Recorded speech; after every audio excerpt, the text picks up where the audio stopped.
아동학대 신고자 보호 개선 방안 모색 토론회를 시작하도록 하겠습니다. 안녕하십니까? 저는 오늘 토론회 사회를 맡은 세이브 더 칠드런 권리옹호 부문장 조민선입니다. 반갑습니다. 아동학대는 70% 이상이 가정에서 발생하고 있어서 그만큼 은폐의 위험성이 매우 높습니다. 그렇게 아동과 함께 살아가는 시민들 그리고 또 신고 의무자들의 신고가 매우 중요할 수밖에 없는데요. 보다 촘촘한 아동보호 체계를 만들고 또 신고율을 높이기 위해선 신고자 보호 체계를 개선할 필요가 있습니다. 이에 신현황 의원님과 세이브 더 칠드런은 현재 신고자 보호 체계를 살펴보고 또 개선 방안을 검토하기 위해 오늘 이 토론회를 개최하게 되었습니다. 온 오프라인으로 함께해 주신 모든 분들께 진심으로 감사드립니다.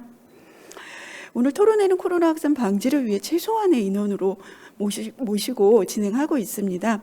대신 유튜브 신현영 TV 채널과 세이브 더 채널을 통해 실시간으로 중계되고 있음을 말씀드립니다. 본격적인 행사 시작에 앞서 국민 의례가 있겠습니다. 내빈 여러분께서는 국기를 향하여 서주시기 바랍니다. 네, 국기에 대하여 경례.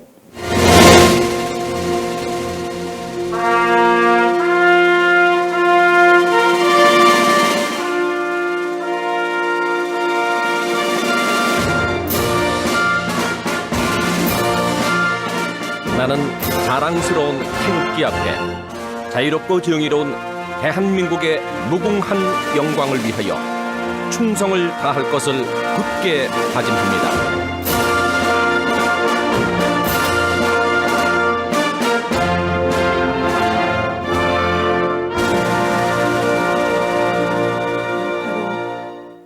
애국가 제창은 생략하도록 하겠습니다. 모두 자리에 앉아주시기 바랍니다. 그럼 먼저 오늘 토론회를 주최하신 신현영 의원님의 인사 말씀을 청해 듣겠습니다. 큰 박수 부탁드립니다. 예, 안녕하십니까. 국회 보건복지위원회 더불어민주당 국회의원 신현영입니다.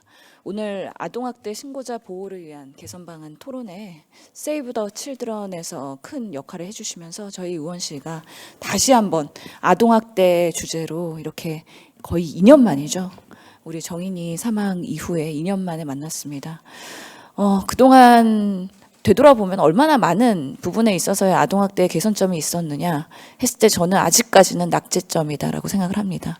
보건복지부 그리고 정부 그리고 국회 그리고 우리 현장에 계시는 많은 분들이 아동을 위해서 많은 목소리를 내고 개선을 해야 된다고 얘기했지만 실제로 현실적으로 바뀐 게 얼마나 있는지에 대해서는 정말 저희 스스로가 부끄러워할 수밖에 없다라는 생각이 듭니다.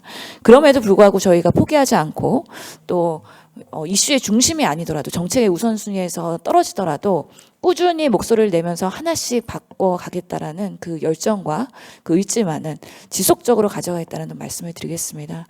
특히 아동학대가 발생했을 때 신고를 할 수 있는 여러 직역들이 있습니다. 그분들을 우리가 신고 의무자로서 지정을 하고 지금까지 정책을 추진해 오고 있는데 그 돌봄 아니면 보육교사, 아니면 학교의 선생님들, 아니면은 의료인들 이런 분들이 우리 아이들이 다치고 아프고 학대를 당했을 때 첫 번째로 확인할 수 있는 신고자입니다. 의무와 책임은 부여해 놨는데 이 책임에 대해서 어떻게 우리가 그 신고를 했을 때 그분들을 보호할지에 대해서 정부와 국가가 얼마나 이분들을 생각했는지 그리고 그분들의 의견을 청취했는지 이런 부분에 있어서는 아직도 너무 열악하다는 생각이 듭니다. 실제로 폭행을 당해서 아동학대로 온 아이들 신고를 하고 또 그 이후에 경찰 조사나 여러 가지 조사가 이루어질 때 그 신고자의 선생님 그리고 담당 의사에 대해서는 보호 시스템이 작동하고 있지 않다라고 말씀드리고 싶습니다. 보호를 하고 그런 개인정보에 대한 보존에 대한 의무 규정은 있음에도 불구하고 현장에서는 작동하지 않는 부분들이 있고요. 실제로 그런 가해 부모들이나 가해자들에 의해서 협박을 받을 때 이를 보호할 수 있는 시스템도 지금은 없는 상황입니다. 이런 상황에서 위축 되게 마련이고 그렇기 때문에 신고율이 떨어질 수밖에 없는 현실을 어떻게 개선할지에 대해서 오늘 적극적으로 논의해 주셨으면 좋겠습니다. 이 신고자들에게 의무나 책임만 부여하는 게 아니라 이들이 적극적으로 보호가 되고 제대로 신고할 수 있는 시스템이 만들어져야 우리 전 국민들이 아동학대를 보고 적극적으로 다 이 문제를 신고하고 개선할 수 있다라고 생각하고 모든 사안들이 빙산의 일각으로 끝나지 않고 정말 아동학대로 고생하는 특히 코로나 시기에 더더욱이 가려진 그런 그늘에 있는 아이들이 적극적으로 드러날 수 있지 않을까 싶습니다. 그런 면에서의 이런 공익신고의 시스템을 공고히 하는 방안에 있어서 필요한 제도 그리고 사회 시스템을 만드는 데 있어서 국회도 적극적으로 노력을 하도록 하겠습니다. 오늘 자장 맡아주신 박명숙 교수님, 그리고 승재현 우리 연구위원님, 그리고 남궁인 교수님, 이상우 국장님, 그리고 서혜선 검사님, 문성혁 사무관님 감사드립니다. 여기 계시는 분들이 주도가 돼서 앞으로도 제도가 개선되고 정말 관철될 때까지 계속해서 챙겨주시라 믿고 항상 같이 하시는 양정숙 의원님께도 감사의 말씀을 드리겠습니다. 예, 오늘 토론 내실 있는 논의가 이루어질 수 있도록 끝까지 저희가 관심 갖고 책임지고 토론회 진행하도록 하겠습니다. 감사합니다. 네, 감사합니다. 다음으로는 오늘 토론회를 격려하고자 함께 자리해 주신 양정숙 의원님의 축사가 있겠습니다. 큰 박수 부탁드립니다. 예, 안녕하십니까. 양정숙 의원입니다. 저는 국회에 들어오기 전에 그 변호사로 아동학대 사건을 다수 변론을 했는데 아동학대 사건에는 두 가지 특징이 있습니다. 첫째로 아동학대 사건은 피해자 스스로가 고소를 할 수가 없기 때문에 신고 의무자 규정이 있고요. 그리고 두 번째로는 아동학대 사건은 고소를 한 이후에도 이게 반복적으로 나타난다는 겁니다. 그러니까 수면 아래에 있다가 다시 또 이제 그 일정 시간이 지나가면은 또 반복되는 특성이 있고 근절이 되게 굉장히 어렵다는 점입니다. 그래서 우리 그 아동학대 처벌법에는 이 신고자 누설 금지 및 비밀 보호 의무 규정이 있습니다. 이렇게 법 규정이 있음에도 불구하고 실질적으로 그 신고자의 신원 보호가 이루어지지 않고 있습니다. 그렇게 됨으로써 이 아동에게는 또 더 큰 2차 피해가 가게 되는 그런 경우가 있습니다. 어떻게 하면은 이 그 아동학대 처벌법상의 이 규정을 실질적으로 기능하게 해서 아동이 더 보호받을 수 있는지 오늘 그 신원보호 관련 정책 강화와 제도 개선에 있어서 중요한 말씀들 많이 해주시는 공론의 장이 되기를 바랍니다.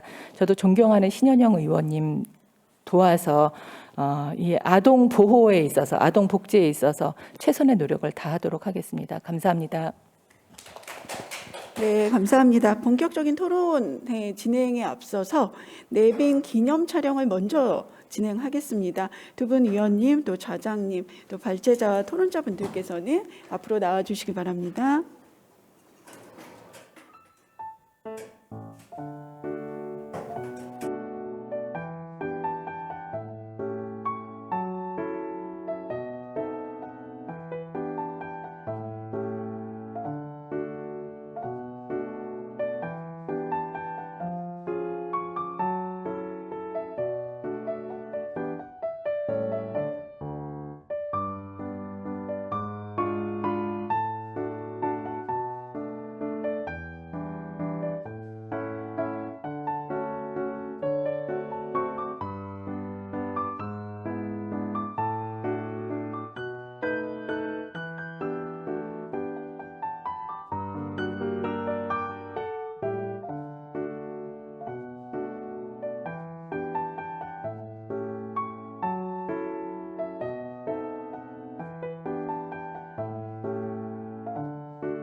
지금부터 본격적으로 토론회의 발제를 시작하도록 하겠습니다.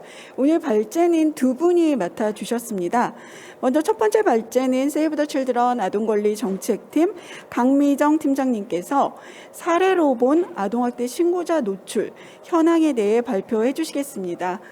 큰 박수 부탁드립니다.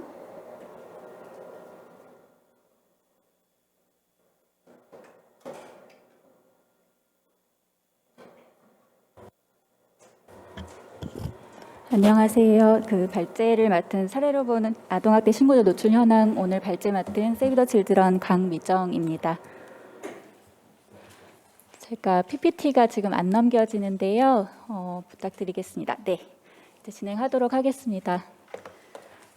오늘 아동학대 현장에서 아동학대 신고자 노출이 어떤 사례들이 있는지 좀 가져왔습니다. 그 전에 아동학대 신고율과 발견율 그리고 그 시민들이 아동학대 신고 경험이 어땠는지 먼저 말씀드리도록 하겠습니다. 2015년도 이후부터 아동학대 신고 접수 건수나 아동학대 사례 건수는 지속적으로 증가해 왔습니다. 아동학대 신고 접수 건수는 2015년에 16,651건에서 153% 2020년에 증가하여서 4만 건이 좀 넘었고요. 아동학대 사례 건수도 2015년도에 비해서 164% 증가한 바가 있습니다. 그 아동학대 판단율을 보면 2019년을 제외하고는 70%에서 73% 요 사이에서 판단율이 있음을 알 수가 있습니다. 입법조사처의 보고서 내용을 좀 가져왔습니다. 아동학대 피해 아동 발견율이 굉장히 좀 중요할 텐데요. 2014년도는 모두 아시는 것처럼 아동학대 처벌법이 제정되면서 아동학대 신고 의무자가 확대가 되었고, 그다음에 미신고 시 과태료가 증가하였습니다. 그리고 아동학대 신고자의 신원을 보장하기 위한 제도들도 정비가 되었다고 볼 수가 있는데요. 2014년도에 1.1%에서 2018년도 2.98%로 증가한 바가 있습니다. 다만 미국의 그 아동학대 발견율을 좀 보면 9% 그 %대입니다. 그래서 굉장히 차이가 큰 것을 좀 알 수 있고요. 2020년도 아동학대 피해 아동 발견율을 좀 가져왔습니다. 한국의 경우는 4%, 미국은 2배 정도 되죠. 8.4%이 되고요. 이것 또한 노르웨이 13.5%나 호주의 8.5%에 비해서도 여전히 저조한 것을 알 수가 있습니다. 연도별 아동학대 신고 의무자 신고 비율을 좀 제가 아주 옛날 자료까지 좀 가져왔는데요. 2012년도는 36.9%였습니다. 최근에 2015년도 이후로 점차적으로 2019년도까지 23%까지 낮아졌다가 2020년도에 한 5% 정도가 좀 증가한 것을 볼 수가 있습니다. 2018년 기준으로 한국은 신고 의무자가 신고 비율이 27.3%, 미국은 67.3% 이렇게 40% 차이가 납니다. 2020년도 아동학대 연처보고서에 따르면 신고 의무자, 비신고 의무자 이렇게 큰 차이가 있습니다. 비신고 의무자의 신고 비율이 현저히 많다는 것을 알 수가 있는데요. 신고자 유형으로 좀 보도록 하겠습니다. 신고자 유형에서 가장 많은 신고 비율을 차지한 유형은 아보전 기관장 및 종사자입니다. 그리고 부모, 아동순입니다. 그리고 초중고 교직원의 신고자 유형 비율을 보면 2018년도에서 한 10% 정도가 낮아졌습니다. 2020년도에는 9.8%가 되고요. 그리고 눈여겨보셔야 되는 게 의료기사는 1% 미만입니다. 그래서 2018년도 1%, 2020년에 0.9% 굉장히 다른 신고자 유형과는 차이가 크고요. 초중고 교직원의 신고 비율도 낮아진 점도 유의하게 봐야 될 것 같습니다. 그리고 신고자 유형 비교를 미국과 한국 2020년도 기준으로 좀 비교해 보았습니다. 아시겠지만 신고 의무자의 미국에는 사법 절차 관련해서 경찰 등의 이제 관계자들이 포함이 되어 있어서 단순하게 이렇게 직접적으로 비교하는 데는 좀 더 고려가 필요하긴 하나, 그럼에도 신고 의무자 비율이 굉장히 좀 큰 차이가 있다는 점은 눈여겨볼 만할 것 같습니다. 그리고 교육 관계자와 제가 의료인, 의료기사를 비교해서 가져왔는데요. 교육 관계자는 저희 나라의 경우는 초중고 교직원, 보육 교직원, 유치원 교직원 및 강사를 모두 포함한 수치입니다. 그래서 10% 정도인데 미국의 경우는 17.2%가 되고요. 의료인의 경우는 10배 정도 차이가 납니다. 한국은 0.9%이지만 미국의 경우는 11.6%가 됩니다. 세이브 더 칠드런이 2021년에 온라인 설문조사 통해서 전국 17개 시도 만 19세에서 59세 남녀 총 1,000명 대상으로 인구비를 할당하여서 아동학대 대응체계 인식조사를 실시한 바가 있습니다. 신뢰수준 95%, 오차범위 플러스 마이너스 3.1로 조사가 되었는데요. 이 1,000명 중에 아동학대를 목격한 분, 이제 249명 중에 아동학대로 의심되는 사례를 보고도 신고하지 않은 경우가 84.7%에 이르렀습니다. 이분들에게 왜 신고하지 않았는지 사유를 좀 여쭤봤을 때 신원 노출 관련 사유가 29.8%가 되었습니다. 세부적으로 보면 알고 지내는 사람과의 관계가 껄끄러워질 것을 우려해서가 19.4%, 신고자의 신분이 노출될 것 같아서가 10.4%가 되었습니다. 그리고 신고 후에 목격자 진술이나 소송 등 번거로운 일이 있을 것 같아서 신고를 하지 않았다는 응답도 26.5%가 되었습니다. 실천교사 모임에서 2021년 아동학대 현황조사를 전국 유초 중고교사 800명 대상으로 조사한 것을 발표한 바가 있습니다. 800명 중에 신고를 망설인 경우가 60.1%였고요. 교사분들이 신고를 망설인 이유의 순서를 좀 보면 가해 양육자의 위협 때문이 14.1%, 신고 후 진행 절체된 불신 10.8%, 신고 이후 소송에 시달릴까 봐가 8.7% 순이었습니다. 아동보호를 위해서 개선할 점으로 뽑은 것 중에 두 번째가 신고자의 신변보호가 70.1%였고요. 가해 양육자의 소송에 대한 신고자 보호도 55.8%나 되었습니다. 이제 현장에서 아보전 중심으로 아동학대 신고자 노출 사례 현황을 좀 가져와 보았습니다. 첫 번째 사례는 제가 속한 팀에서도 같이 대응을 좀 한 바가 있는데요. 지난 3월 10일에 11개 언론사에서 아내 폭행, 40대 남편 어린 딸들 신고로 경찰에 체포 등의 제목 하에서 11개의 언론 보도가 나왔습니다. 이건 한 언론사가 낸 기사를 단신으로 다른 언론사에서 받아 쓴 기사들이라고 볼 수 있는데요.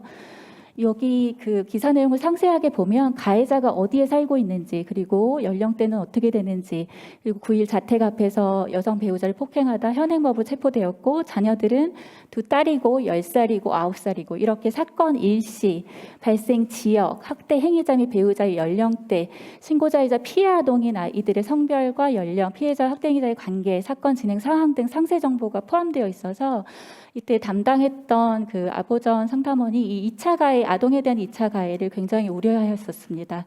초기에 저희가 좀 파악하기로는 신고자 정보 취득 경로 확인이 좀 불분명했습니다. 아보전에서도 물론 정보 제공을 한 바가 없었고 경찰서에서도 정보 출처 확인이 안 되므로 회신을 좀 받았습니다. 그래서 크게 저희가 3차 대응을 했었는데요. 1, 2차 대응은 사례 관리를 했던 아보전과 그다음에 저희 기관의 아동안전보호정책 담당관이 대응을 좀 한 바 있습니다. 1차 대응에서는 언론사는 답변 및 정정이 없었고요. 이건 2차 대응에서도 마찬가지였습니다. 지역 경찰서에 문의한 바, 정보 제공한 바 없다 했고 A4에서 추가 회신을 주셨는데 정보 출처 확인이 안 되고 언론 대응 관련해서는 어느 상부기관이나 부서에서 담당하는지 알 수 없다라고 회신을 주었고요. 그리고 2차 대응에서는 다행히 지역 경찰청에서는 각 경찰서에 언론 대응 일어나면 신고자 보호 지시를 해 주셨습니다. 다만 이때도 언론사는 기사 철회나 정정이 좀 없었습니다. 그래서 저희 팀에서 같이 요 3차 대응을 한 바가 있는데요. 11개 언론사 중에 10개 언론사가 기사 철회 또는 수정을 해주셨습니다. 이때 한 4개 정도 언론사에서 답변을 꼼꼼하게 해주셨는데요. 그 중에 하나가 뭐였냐면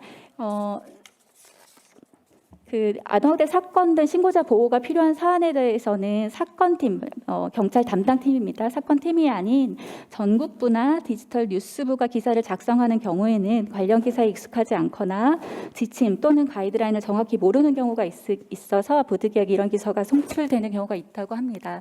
이런 부분에 있어서 향후 조금 더 세밀하게 세심하게 고려를 할 수 있도록 지침 같은 것들이 내려갈 수 있도록 하면 좋겠다는 생각을 좀 해보았습니다. 그리고 관련 부처와 경찰청에 저희가 신고 노출 경위 파악이나 조치 요청 공문을 좀 보냈는데 지역 경찰서에서는 공문으로 본 사건의 신고자는 가정폭력 사안을 신고한 것이고 우리 서에서 응대한 언론 취재 사안 역시 가정폭력 사건이었으므로 해당 서에서는 아동학대 신고인 정보가 노출된 사항이 없다고 회신을 주셨습니다.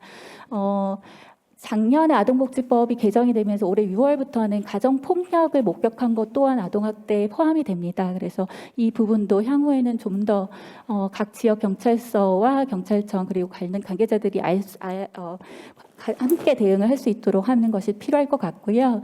이런 언론 보도가 학대 피해 아동의 인권에 피해를 준 바가 좀 있어서 저희가 초기에 언론중재위원회에 관련 내용을 좀 상의드리고 논의드렸습니다. 다행히 2022년 6월 29일에 가정폭력 피해자의 관련자들의 신원이 노출되지 않도록 시정 권고 기준을 개정해 주셨습니다.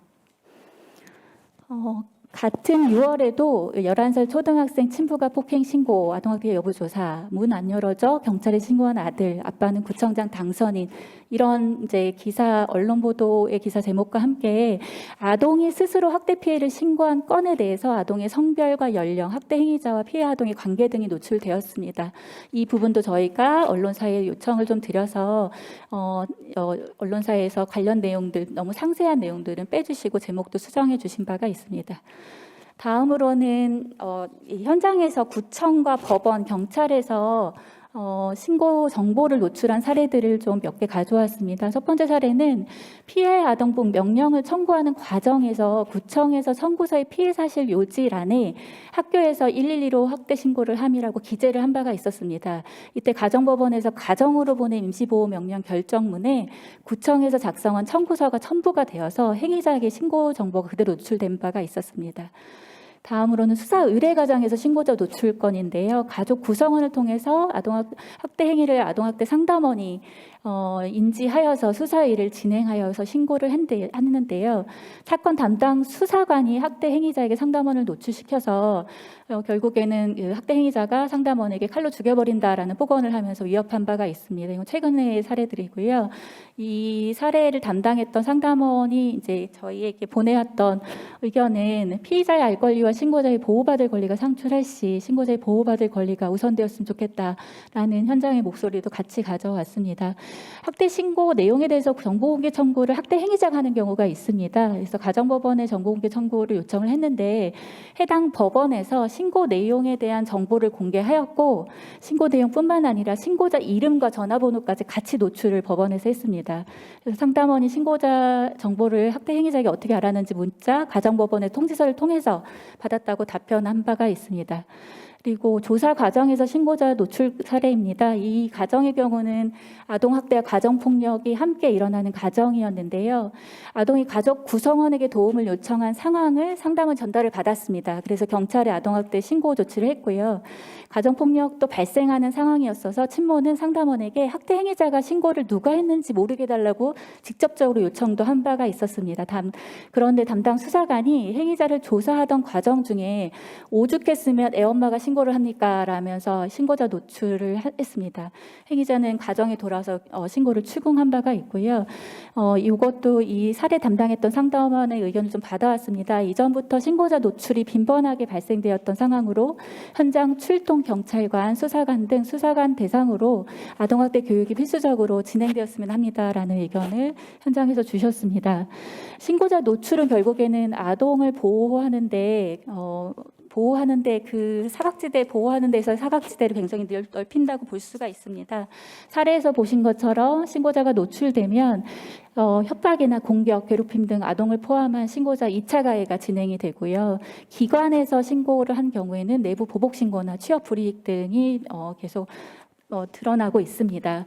그리고 아보전에서 제일 많이 말씀 주신 부분은 신고 사실이 확인된 후에는 아보전의 상담을 거부하는 등의 이제 사례 관리가 중단되거나 어려움이 크게 있다라는 말씀을 주셨고 신고자를 징계하려고 교육청을 통해 다그치는 사례 등 민원 제기가 계속적으로 발생하였습니다. 신고 이후에 받게 되는 여러 절차의 부당함 그리고 위협에 대한 두려움으로 미신고가 증가하고요. 결국에는 이것은 낮은 아동학대 발견률로 이어질 것이고 구할 수 있는 아이들을 결국에는 놓치게 되는 사각지대가 확대되는 것으로 부정적인 결과를 낳는 것을 볼 수가 있습니다. 이러한 신고자 보호 관련해서는 그동안에도 계속적으로 얘기가 좀 정책적으로 되어 왔습니다. 이제 책임 주체가 불분명하다라는 것인데요. 2020년 국회의원 남윤순 의원님 국정감사 정책자료집 보면 2020년 발갈된 경찰의 범죄 통계에 의하면 2019년 비밀엄수 의무 위반죄로 입건된 사례는 4건에 불과하였습니다. 그리고 2020년 9월 말 기준으로 봤을 때 관련 법의 담당 부서인 법무부에서는 위반한 신고자 보호 의무 위반 현황을 파악하고 있지 않았으며 아동학대 대응을 총괄하고 있는 보건복지부에서도 해당 부분은 법무부 소관으로 현황 파악을 모른다고 답변한 바 있었다고 합니다. 경찰청 등 관련 부서 어디에서도 관련 실태를 파악하지 있지 않았고 절차도 정리되어 있지 않았었습니다. 이제 2년이 지나서 지금은 이제 관련 부처에서 신고자 보호 관련해서 대책들 제도들 마련하시고 진행하시는 것으로 알고 있는데 토론에서 같이 나눠주시고 좀 더 세심하게 신경 써주시기를 부탁드리겠습니다. 그리고 최근에 한국형사법무정책연구원에서 아동학대 초기 대응 강화 방안 연구안에서도 이 친고자가 아동학대 사안을 112에 신고하는 상황을 가정해 보면 한 번만 신고하는 것이 아니라 이 내용이 현장 지구대 그리고 여청 수사팀, 지자체 반복해서 신고 사항을 확인하는 과정을 거치고 이러한 반복된 신고 확인에 결국에는 신고자가 불안감을 경험하거나 신고 정보 유출을 우려하는 상황이 생기지 않도록 절차 개선이 필요하다라는 연구 내용 제언들이 있었습니다. 마지막으로 아동권리협약 제19조 제2항은 학대 사례에 관련된 절차들의 이제 규정이 되어 있습니다. 그 내용에서 세부적으로 보면 유해아동권리위원회는 아동과 부모, 대리인이 여타 사람들의 아동폭력 신고를 지원하기 위해서는 안전하고 잘 알려져 있으며 비밀이 보장되고 접근이 가능한 신고 기제를 개발할 것을 모든 당사국에 강력히 권고한다고 한 바가 있습니다. 모든 나라에서 최소한 아동을 직접적으로 상대하는 전문가만큼은 폭력 사례와 의혹 또는 위험에 대해 신고를 할 수 있어야 하고 신고가 신의성실 원칙에 따라 이루어질 경우에는 신고를 하는 전문가의 보호를 보장하기 위한 재반 절차가 가동되어야 할 것입니다. 2018년도에 미국에서 아동학대 근절을 위한 전략보고서를 보면 미국도 그동안의 아동학대 대책이 사후 대책에 치우쳤다면 이제는 아동학대 예방을 위한 절차들, 전략들을 좀 더 보아야 한다라는 것을 그 보고서에 담고 있습니다. 우리나라도 마찬가지입니다. 아동학대 예방 위한 대책에 집중을 이제는 해야 될 때이고요. 선결 과제로서 아동학대 발견을 높이는 것이 매우 중요하고 그렇기 때문에 적합한 신고 기재와 신고자의 보호 보장이 중요합니다. 특히 비신고 의무자 중에 세 번째로 신고 비율이 높고 지속적으로 늘고 있는 아동 당사자 신고자를 보호하기 위한 조치 또한 모색해야 할 것으로 생각됩니다. 이상으로 발제 마치도록 하겠습니다. 네, 감사합니다. 강미정 팀장님은 아동학대 신고 경험과 또 인식에 대한 조사 결과를 바탕으로 실제로 아동학대를 인지하고도 신고하지 않는 이유와 또 다양한 경로에서 신고자의 신원이 노출되는 사례들에 대해 설명해 주셨습니다. 감사합니다. 저희가 두 번째 발제에 앞서서 오늘 토론회를 격려해 주시기 위해서 귀한 발걸음을 해 주신 분이 계십니다. 국민의힘 이명수 의원님의 격려사가 있겠습니다. 큰 박수 부탁드립니다.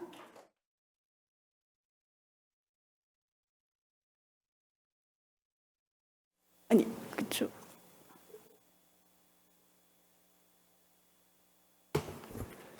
예, 안녕하세요. 저는 지금 외통에 있습니다만 전에 보건복지에서 이런 문제 좀 고민을 한 적이 있습니다.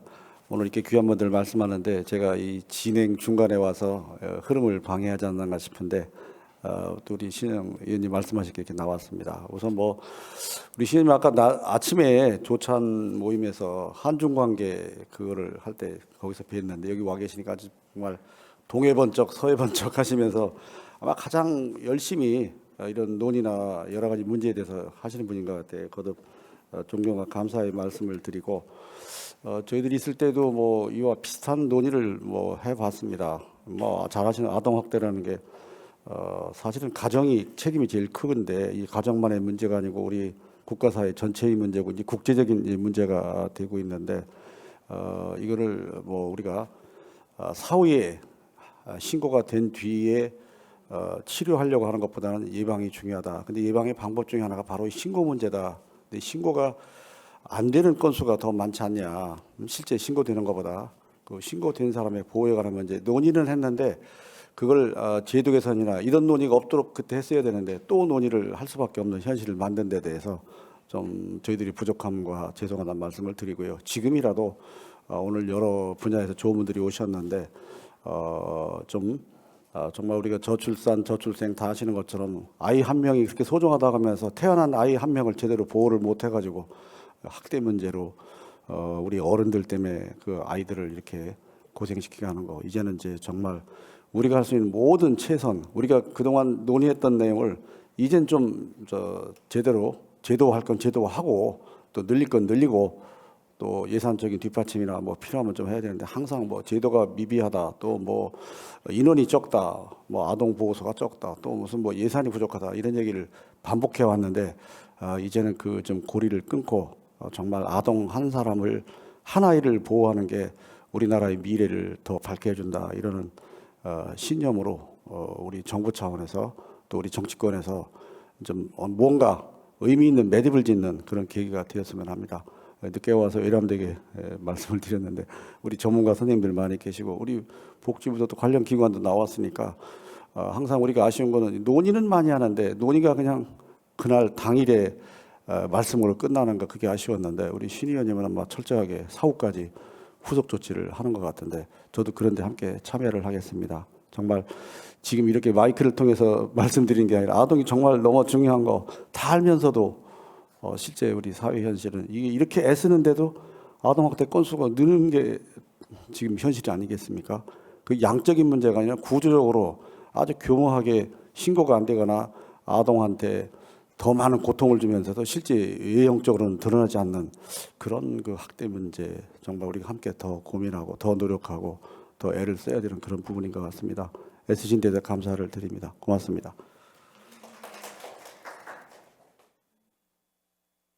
네, 감사합니다. 이어서 두 번째 발제 시작하도록 하겠습니다. 두 번째 발제는 민주시민을 위한 변호사 모임 아동청소년 인권위원회 신수경 변호사님께서 아동학대 신고자 보호 관련 법제도 현황과 문제점에 대해 발제해 주시겠습니다. 큰 박수 부탁드립니다. 예, 안녕하세요. 신수경 변호사입니다. 오늘 제가 같이 논의를 좀 해보고자 하는 내용들은 아동학대 신고보호자 관련해서 이제 법률이 어떻게 규정되어 있고 이것의 한계와 뭐 좀 부족하지만 개선 방안에 대해서 조금 논의를 해보려고 합니다. 잘 아시다시피 아동학대의 대부분은 아동의 가정 내 친부모에 의해서 발생하고 가정 내에 발생하는 아동학대의 경우는 외부에서 발견되기 어렵습니다. 아동은 일반적인 성인 피해자와 달리 그 연령 발달상의 이유로 피해의 보호가 원활하지 않을 수 있고 다른 범죄와 달리 가해자가 보호자인 특수성 때문에 피해 아동 스스로 보호자를 신고하기 어려운 사정이 있습니다. 이런 특성으로 인해서 지금 현존하고 있는 아동학대 피해 상황을 형사사법기관이나 지자체 등이 제때 인지하지 못해서 피해 아동이 방치되다가 돌이킬 수 없는 피해를 입고 발견되는 경우가 발생하게 되고 이런 아동학대의 경우 초기 경미한 아동학대 징후를 신속히 발견해서 개입함으로써 보다 심각한 결과가 발생하지 않도록 하는 것이 무엇보다 중요합니다. 결국 아동학대의 초기 징후를 국가가 어떻게 효과적으로 인지할 것인가가 문제가 됩니다. 다른 나라에서도 그렇고 우리나라도 2014년도에 아동학대 범죄의 처벌 등에 관한 특례법을 제정을 해서요. 아동이 직접 신고를 할 수 없는 상황을 고려해서 이제 외부의 사람들이 신고를 할 수 있는 그런 절차들을 마련을 했습니다. 누구든지 아동학대 범죄를 알게 된 경우나 그 의심이 있는 경우에는 신고할 수 있도록 하며 의료기관 종사자라든가 어린이집 보육교직원, 각급 학교 교사 등을 포함한 아동을 특별히 가까이 관찰할 수 있는 특별한 25개 직군의 사람들에게 신고 의무자의 지위를 부여해서 그들이 신고 의무를 불이행한 경우에 과태료를 부과하는 규정을 두고 있습니다. 이는 신고 의무 부과를 통하여 숨겨진 아동학대의 발견율을 높이고자 하는 전략으로 보이는데 신고자들에 대한 충분한 보호 환경이 마련되지 않은 상황에서 형사사법기관이 부담하여야 하는 책무를 개별 시민의 의무로 강제하는 것이 바람직한가에 대한 지적이 있습니다. 그리고 아동학대 신고 후에 신고자들에게 가해지는 위협적인 상황과 불이익에 있어 현행 법제도가 한계가 있다는 지적이 있습니다. 아동학대 신고자 관련 현행 법제도와 문제점을 살펴보겠습니다. 앞서 말씀드린 그 아동학대 범죄의 처벌 등에 관한 특례법, 즉 아동학대 처벌법은 아동학대 신고와 관련된 규정을 두고 있습니다. 그런데 아동학대 신고자에 대한 구체적인 보호 조치와 관련해서는 특정 범죄 신고자 등 보호법을 준용하도록 하고 있습니다. 한편 공익신고자 보호법은 아동학대로 인하여 처벌받는 경우를 공익침해 행위로 포함하고 있으므로 아동학대 신고자는 공익신고자의 지위도 득할 수 있습니다. 아동학대 처벌법상의 아동학대 신고자 관련 규정을 검토하도록 하겠습니다. 지금 표에서 보실 수 있는 내용이 지금 아동학대 신고자 관련된 규정인데요. 아동학대 처벌법은 아동학대 범죄 신고 등이라는 정의 규정을 통해서 보호 조치가 가능한 아동학대 범죄 신고자 등의 범위를 명확히 하고 있습니다. 단순히 신고를 한 자뿐만 아니라 수사의 단서를 제공하거나 진술 또는 증언이나 그 밖의 자료 제출 행위를 한 자도 신고자 등으로서 보호되는 것입니다. 해당 규정에도 불구하고 실무상 최초 신고자에 대하여만 신고자 보호 등의 논의가 이루어지는 것으로 보이며 이러한 신고자 등에 대한 보호의 공백은 아동학대 수사나 조사를 위한 자료 확보에 있어서 그 해당하는 신고자 등이 협조를 하지 않는 상황을 야기하기도 합니다. 신고 의무자 직구는 현재 25개 직군인데 아동학대 처벌법이 제정된 2014년도부터 점차적으로 범위를 넓혀오고 있습니다. 신고 의무자에 해당하는 자가 아동학대를 범할 경우는 가중처벌을 하는 조항이 존재하고 신고 의무를 불이행하는 경우는 과태료 등의 불이익이 있습니다. 엄밀히 말해 처벌과 관련된 정의 조항을 단일 법률에서 이러한 체계로 마련하는 것이 죄형 법정주의에 비추어 바람직한지는 조금 의문입니다. 실제 신고 의무자 직군에 해당하는 자들의 아동학대에 대한 인식, 신고 절차에 대한 접근성, 신고자 보호의 정도의 차이가 현존하고 있는 상황도 문제입니다. 또한 신고 의무자에 해당하는 자가 아동학대를 범할 경우 그 업무를 행하면서 아동학대 범죄를 범한 것이 아니라 업무 수행 중이 아닌 상황에서 행한 아동학대 범죄의 경우도 가중 처벌할 수 있는 것으로 일견 해석되므로 신고 의무자라는 지위에 있는 사람에게 너무나 지나치게 과중한 책임을 묻는다는 지적이 가능합니다. 아동의 생활에 접촉한 여러 사람이 신고 의무를 중복적으로 지는 경우 원래의 취지는 중복적으로 두터운 책임이 부여되는 신고 의무자 모두가 신고를 함으로써 아동학대의 발견이 누락되지 않도록 하자라는 것이었음에도 오히려 서로가 책임을 회피해서 어느 누구도 신고하지 않는 상황도 야기되기도 합니다. 한편 신고자의 인적사항 공개, 보도 금지 규정에도 불구하고 신고자의 인적사항이 노출되는 경우가 많고 노출된 경우에 있어서도 어느 시점에 인적사항이 노출되었는지 확인이 어렵습니다. 또한 노출된 경위가 확인된다 하더라도 신고자의 인적사항을 노출한 자에 대한 제재가 처벌 규정이 있음에도 불구하고 미미한 상황입니다. 아동학대 신고자의 인적사항 등이 비밀로서 엄격히 보호된다는 것에 대한 전반적인 인식이 부족하다는 것도 문제입니다. 언론 보도의 경우 신고자 인적사항의 보도금지 규정에도 불구하고 적극적으로 신고자를 인터뷰하는 경우가 많으며 신고자 스스로도 자신의 신고 상황이 공개되지 아니할 수 있다는 사실을 모르고 인터뷰에 응하는 경우도 발생하고 있는 것으로 보입니다. 아동학대 신고자의 인적사항을 알려고 하여서는 아니 된다는 점이 충분히 경고되지 아니한 경우 아동학대 행위자가 신고자를 알아내기 위해서 신고자의 인적사항을 불상으로 해서 무고로 고소하거나 관계기관에 민원을 제기하는 방식으로 신고자를 확인하려는 시도를 하기도 합니다.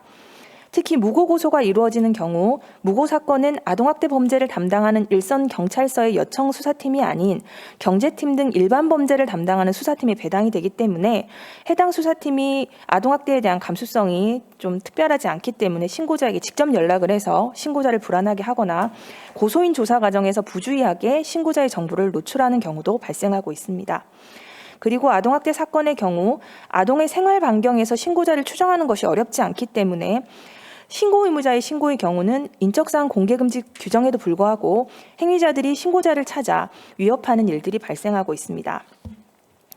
신고 의무를 불이행할 경우 과태료를 부과하는 형태로 아동학대 발견율을 높이려는 시도가 바람직한 것인가에 대한 지적과는 별개로 실제 과태료가 실효적인지에 대한 지적도 있습니다.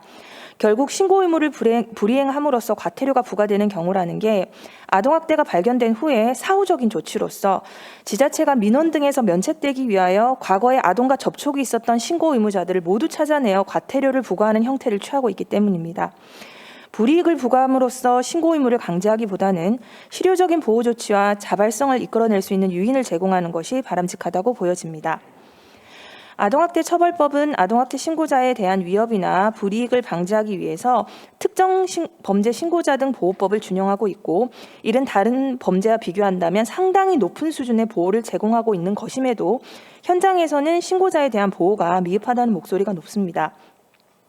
한편으로 공익신고자 보호법에서도 신고자에 대한 높은 수준의 보호 조치를 도모하고 있으나 활용률이 매우 낮은 편입니다. 위 두 법률에 따른 신고자 보호 조치가 제대로 활용되지 않고 있는 것은 원래 두 법률이 예견하고 있는 신고자의 특성과 아동학대 신고자의 특성이 다르기 때문으로 보여집니다. 이에 아동학대 처벌법에서 별도로 신고자 보호와 관련된 조항을 직접 두는 형태로 입법이 보완되어야 된다는 것이고 구체적인 내용은 조금 이따가 살펴보도록 하겠습니다. 특정범죄 신고자 등 보호법을 검토하도록 하겠습니다. 아동학대 처벌법에 따르면 아동학대 범죄 신고자 등에 대해서 특정범죄 신고자 등 보호법을 규정을 준용하도록 되어 있고 준용하는 규정의 내용은 지금 표 9번과 같습니다.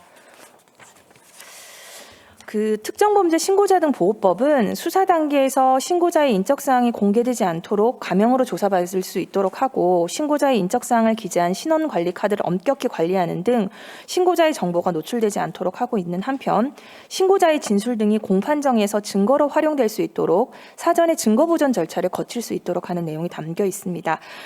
그러나 이상의 조치 등은 원래 특정범죄 신고자 등 보호법에서 예정하고 있던 범죄군인, 특정 강력범죄 처벌에 관한 특례법, 마약, 폭력행위, 특정범죄 가중처벌 등에 관한 특례법, 테러방지법, 그리고 형법상의 범죄단체 조직죄 및 인신매매죄 등 범죄자에 대한 강력한 처벌이 예정되어 있는 강력범죄에 있어 신고자의 진술이 결정적인 증거로서의 역할을 하고 신고자가 이를 알고 자발적으로 적극적인 의사로 신고자 또는 증인의 지위를 획득하는 경우에 있어서 유의미한 보호 조치들입니다. 따라서 신고 이후에 실제 형사사건으로 처벌이 이루어지는 것이 오히려 이례적인 아동학대 사건에서 신고자에 있어 이상과 같은 보호 조치들은 크게 도움이 되지 않는다 할 것입니다. 아동학대 사건의 신고는 아동학대 의심만 있는 경우에도 의무적으로 신고를 하여야 하므로 실제 처벌에 이르지 아니하는 사건들이 많고 의사와 같은 특별한 신고 의무자를 제외하고는 신고자의 역할이 아동학대의 수사를 위한 단서를 제공하는 정도에 그치므로 특별히 가명조서나 증거보전 절차와 같은 보호 조치는 유용하지 않은 경우가 많습니다. 오히려 아동학대 처벌법에 따른 인적사항 비밀 누설 금지 규정에도 불구하고 관련 기관의 부주의로 신고자의 신원이 학대 행위자 측에 노출되거나 신원이 노출되지 않았다 하더라도 피해 아동의 생활 반경에 비추어 학대 행위자들이 손쉽게 신고자를 특정할 수 있는 경우가 있고 이렇게 신고자를 특정한 학대 행위자 등이 신고자 등에 대한 위협을 가하거나 신고자가 소속된 기관 등에 아동학대 신고를 이유로 민원을 제기하여 신고자의 일상을 방해하는 행위가 문제인 것입니다.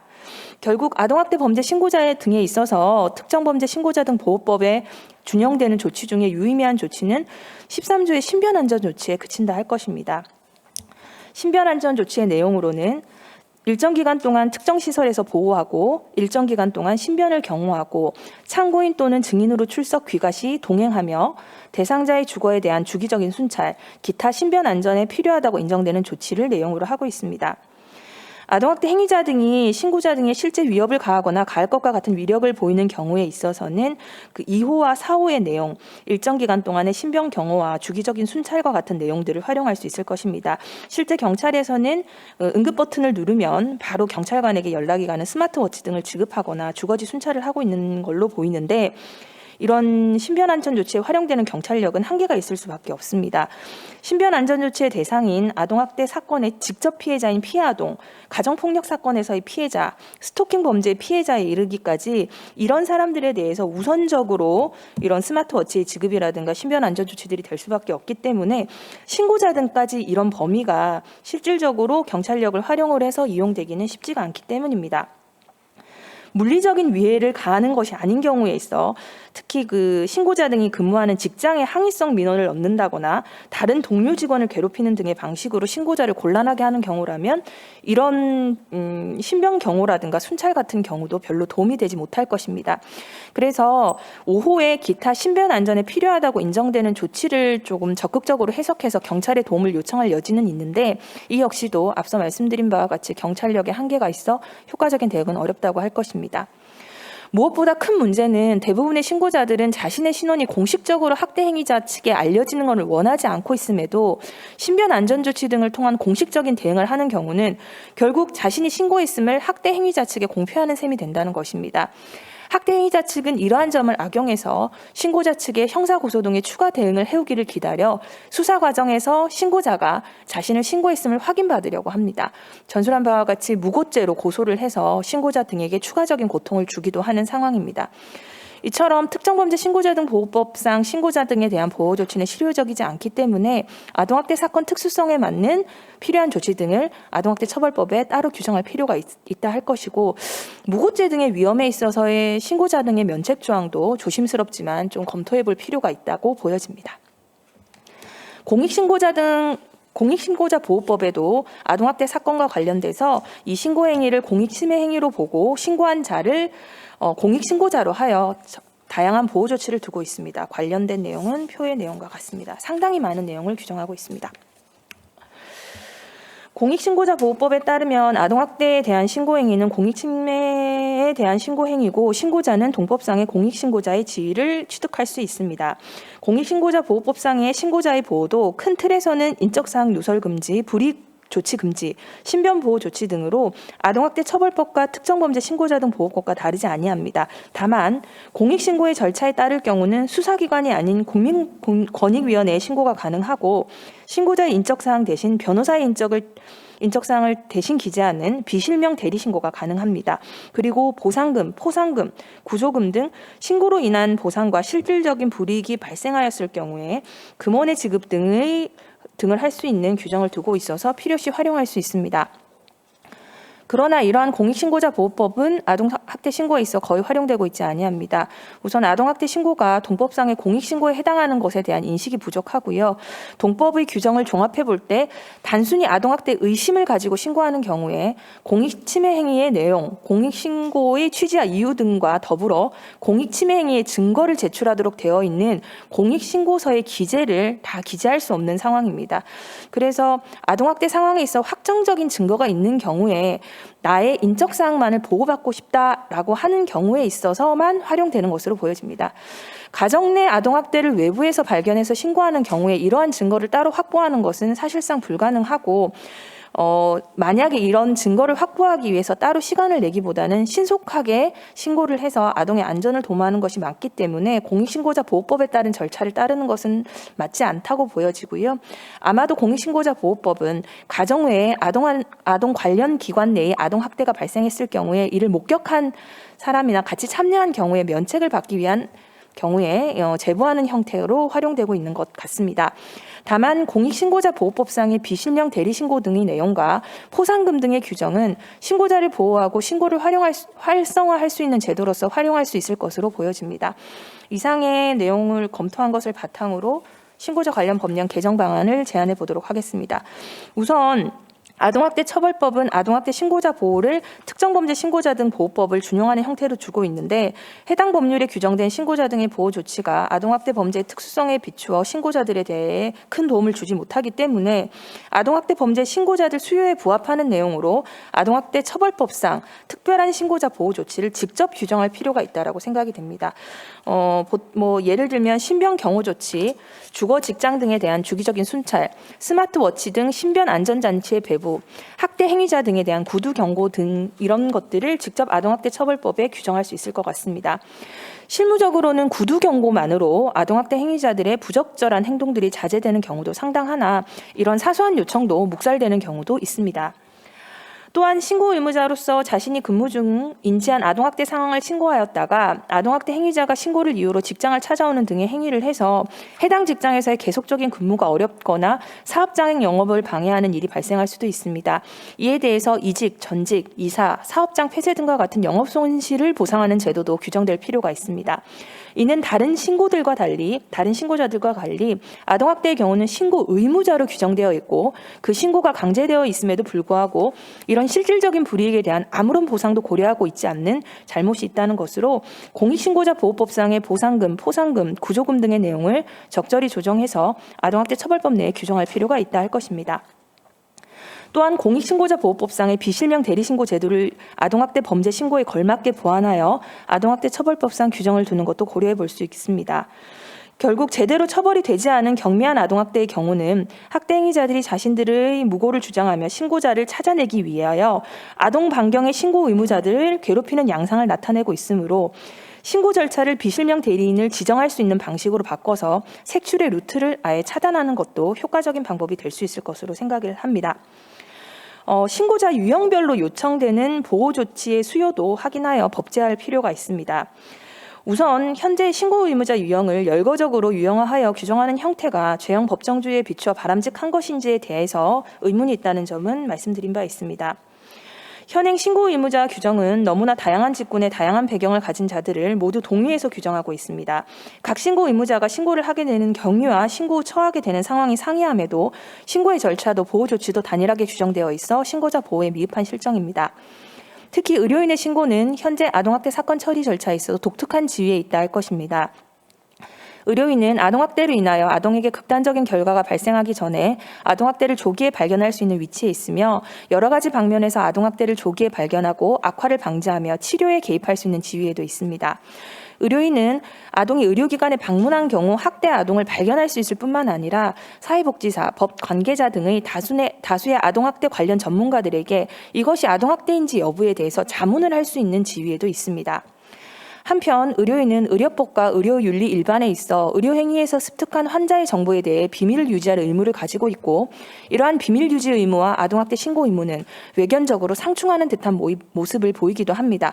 물론 일선의 의료진들은 그럼에도 불구하고 아동학대 신고 의무를 중시하여 이를 준수하고 있으나 신고 외에 아동학대 범죄의 조사를 위하여 수사기관이 아동의 진료 관련 정보를 요청하는 경우 등에 있어서는 일선에서 의료법을 중시하여 법정 대리인의 동의를 요청하는 경우가 있고 아동학대 행위자가 법정 대리인인 경우는 상당한 곤란을 겪기도 합니다. 이처럼 우선 의료인이 신고 의무자인 경우에 있어서는 의료법과의 관계에서 면책 규정을 명확히 둘 필요가 있습니다.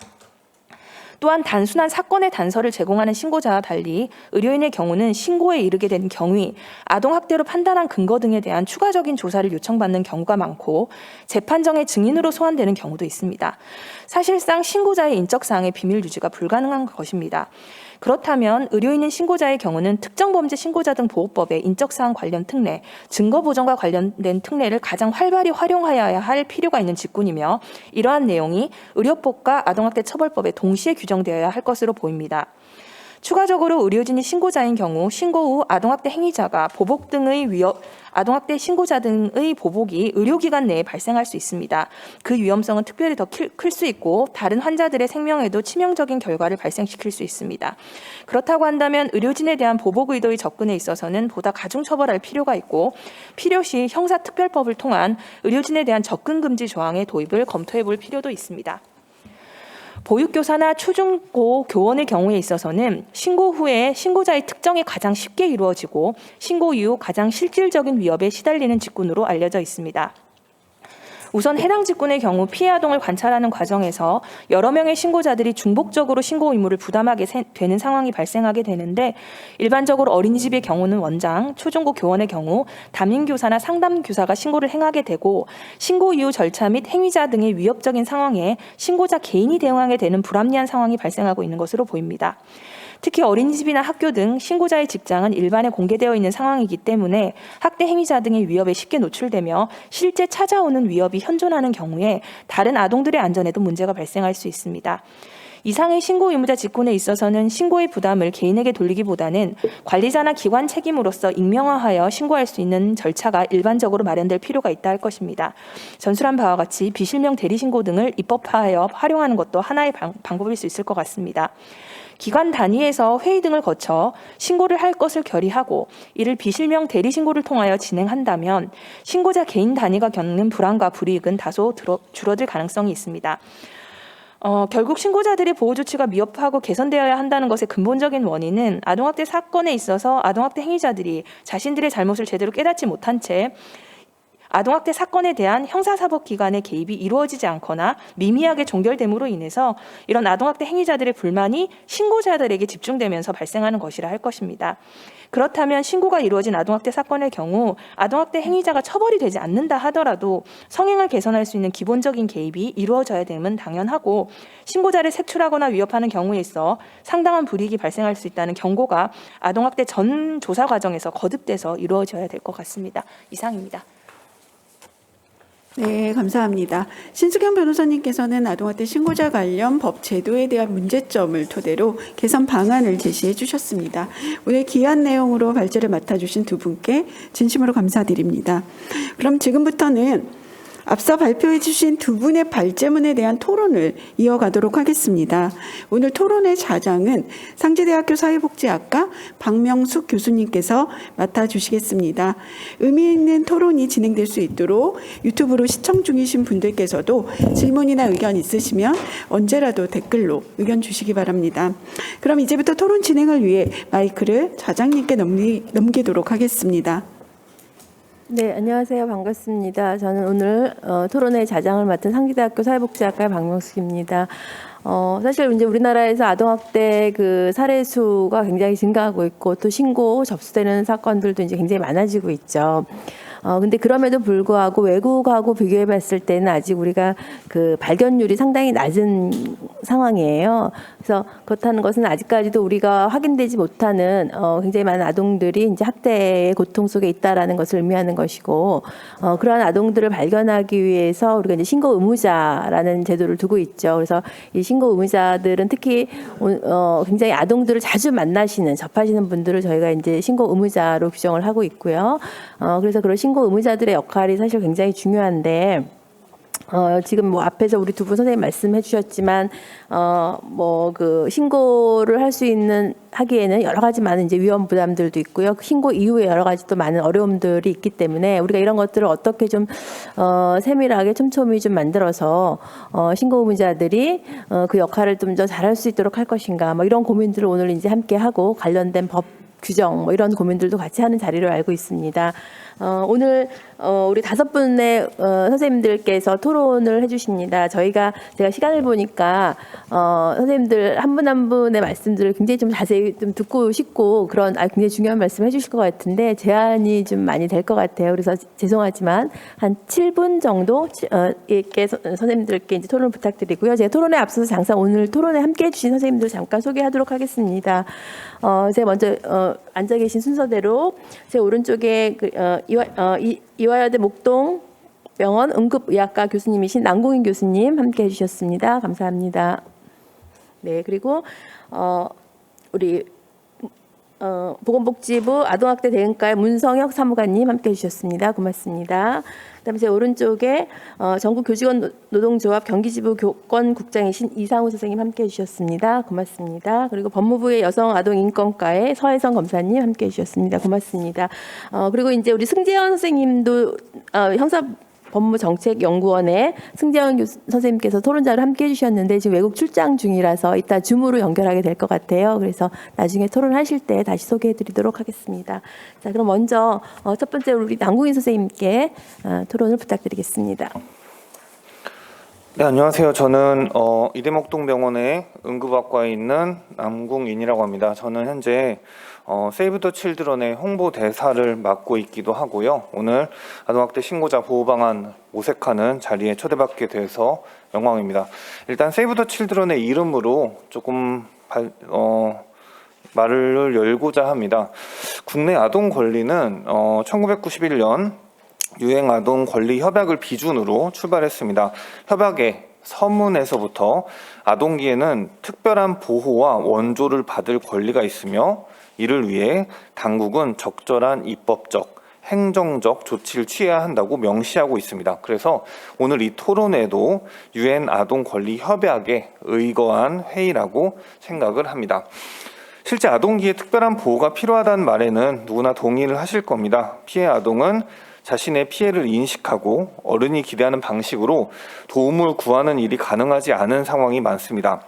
어려서 말을 못하는 경우도 있고 학대 행위자에게 의존도가 높아서 도움을 거절하는 경우도 있고 발달장애로 의사소통이 어려운 경우도 있습니다. 그리고 제 환자들 같은 경우에는 처음부터 너무 많이 학대를 당하거나 의식이 없어서 대화 자체가 아예 불가능한 경우도 있습니다. 이런 상황에서 아동을 진료하고 살피는 의료인들의 신고는 폭력으로부터 보호받아야 하는 아동 권리를 지키는 데 매우 중요한 기회가 될 것입니다. 그래서 아동학대 신고를 저해하는 요소들을 살피고 해소하는 것은 매우 시급한 과제일 것입니다. 저는 현재 14년째 의사로 일을 하고 있습니다. 그러니까 신고 의무자로서도 14년간 일을 하고 있고요. 그동안 응급 현장 그리고 의료 현장은 많이 변화했습니다. 아동학대 신고에 대해서도 아주 많은 변화가 있었는데요. 저는 그 변화를 목격해 가면서 이제 계속 근무를 하고 있습니다. 일단 제가 의대생 시절에 배운 교육부터 떠올리자면은 거의 한 줄입니다. 아동학대 신고를 누락하면 다른 학대와는 달리 의료진이 법적인 처벌을 받는다. 그러니까 신고를 해라. 이게 교수님의 가장 중요한 말이었고 선배들의 가장 중요한 말이었습니다. 물론 어떤 경우를 아동학대로 우리가 뭐 좀 신고를 의심한다 이런 것들을 문서로 배우긴 합니다만 가장 그 중요한 교육은 이 한 줄이었고 나머지는 임상에서 겪지 않고는 직접 체감하기가 어려웠습니다. 그리고 이제 저는 응급실로 배치받아서 임상에서 일을 하기 시작했는데 일단 가장 먼저 놀란 거는 아 진짜 이런 학대가 세상에 존재하는구나 이거였습니다. 사람이 정말 이 작은 아이들을 때리거나 이렇게 각종 방임이나 다양한 방법으로 학대해서 죽음에 이르기까지 하는 이런 현장들을 실제 목격하고 나니까 일단 크게 충격을 받았습니다. 여기 계신 분들이 이런 많은 아동학대의 사망 사례 등을 익히 보셔서 아실 것입니다. 근데 저희는 그야말로 중환 환자들을 직접 접하니까 조금 현장에서 이런 놀라는 경우들이 있었습니다. 그리고 다시 또 놀란 거는 이런 신고 체계가 아주 주먹구구라는 점이 대단히 놀라웠습니다. 제가 임상에 처음 들어왔을 때요.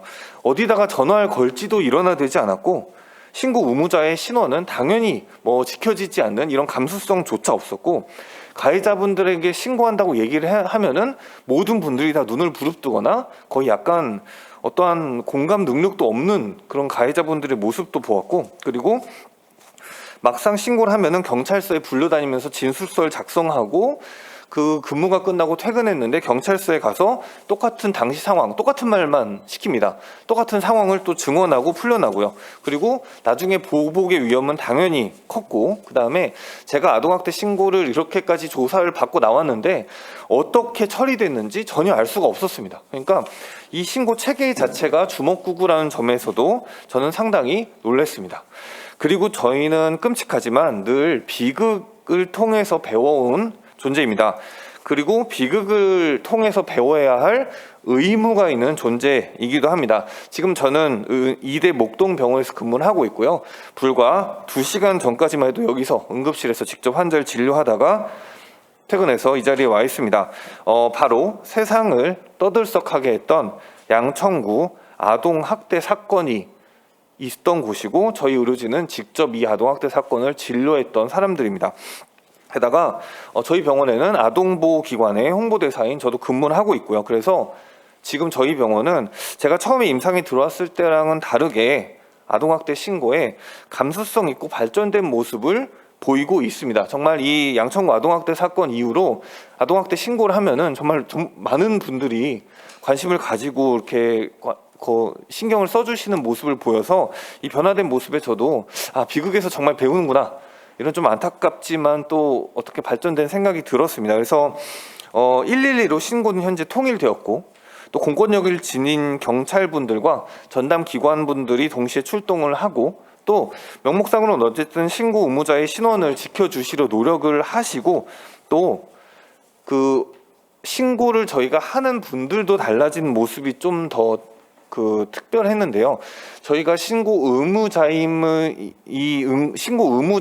신고를 해야만 한다는 사실이 조금 알려져서 저희가 이 의무자로서 어떠한 파인드, 그러니까 이 선별 기준에 따라서 신고를 해서 아동을 도울 수 있게 좀 간단한 조사 같은 것들이 필요할 것 같습니다라고 하면은 의외로 협조해 주신 분들도 많습니다. 특히 저희 병원에서는요. 그래서 현실적으로 의료진이 신고에 부담을 느끼는 경우도 많이 줄어들었고 사례에서 배운 탓일 텐데요. 그래도 아직 제한할 것들이 있으니까 저는 이 자리에 와 있습니다. 일단은 처음 발제문에서 현실적으로 의료진의 신고가 우리나라에서 매우 적습니다. 사실 현실적으로는 병원에 치료받겠다고 보호자분들이랑 같이 온 아이들이니까 학대 사례가 조금 많이 적게 발견되는 것도 있겠지만 외국에 비해서 의료인의 신고가 현격히 적은 것은 그 이유가 있을 텐데요. 일단 첫 번째로 저희 신고 시스템이 저희가 전화를 직접 들어서 전화를 하는 시스템입니다. 이 시스템이 사실 저희에게는 익숙하기는 하지만 이 시스템이 약간 개선할 방향이 있다고 생각을 합니다. 일단 112에 저희가 전화를 하면은 우르르 사람들이 몰려옵니다. 응급실에. 그래서 신고하신 분을 이미 찾아요. 그래서 이미 저희랑 얘기를 하는데, 그럼 그 순간 사실은 뭐 신고 의무자의 보호라든지 이런 것들은 현실적으로 없습니다. 일단 우르르 그 응급실에 몰려오는 상황부터가 이 의료진 중에 누군가 신고를 한 거예요. 그래서 사실 저희는 이 워낙에 응급실에서 근무한다는 게 아동 보호 상황 말고도 위험한 상황이 많습니다. 아동학대 신고 말고도 워낙에 위험하고, 게다가 어차피 이 신고 의무는 결국은 책임자로 올라오게 돼 있습니다. 그래서 제가 근무할 때는 아예 저희는 그 해당자에게 알리는 방법을 택합니다. 저희가 이런 기준으로 신고 의무자라서 신고를 하지 않으면 처벌받습니다. 그런데 이런 기준에 의해서 신고를 하고 있습니다. 라고 이렇게 동의를 얻지 않더라도 물론 신고를 하겠지만요. 이렇게 고지를 하고 하는 방법을 하고 있는데요. 사실은 이거는 저희 같은 대형 병원에서 지금 감수성이 어느 정도 있는 곳에서가 이루어질 부분이고, 전국적으로 모두 이렇게 다 하면은 지금 오늘 발제에서 나온 대로 위험한 상황이 있을 수 있을 것입니다. 그래서 이전부터 나왔던 논의사항으로 저희가 의료진이 환자를 진료하면은 진단명을 입력을 하게 됩니다. 모든 환자에게 1개 이상의 진단명을 입력을 하게 돼요. 근데 그 진단명 중에서 특정한 아동학대를 의심하거나 신고가 될 수 있는 진단명을 하나 정하는 겁니다. 그래서 그 전산에 정하고, 그럼 차트를 저희가 기입을 하게 되는데 그 차트에 어떠한 신고 사항을 적어주는 겁니다.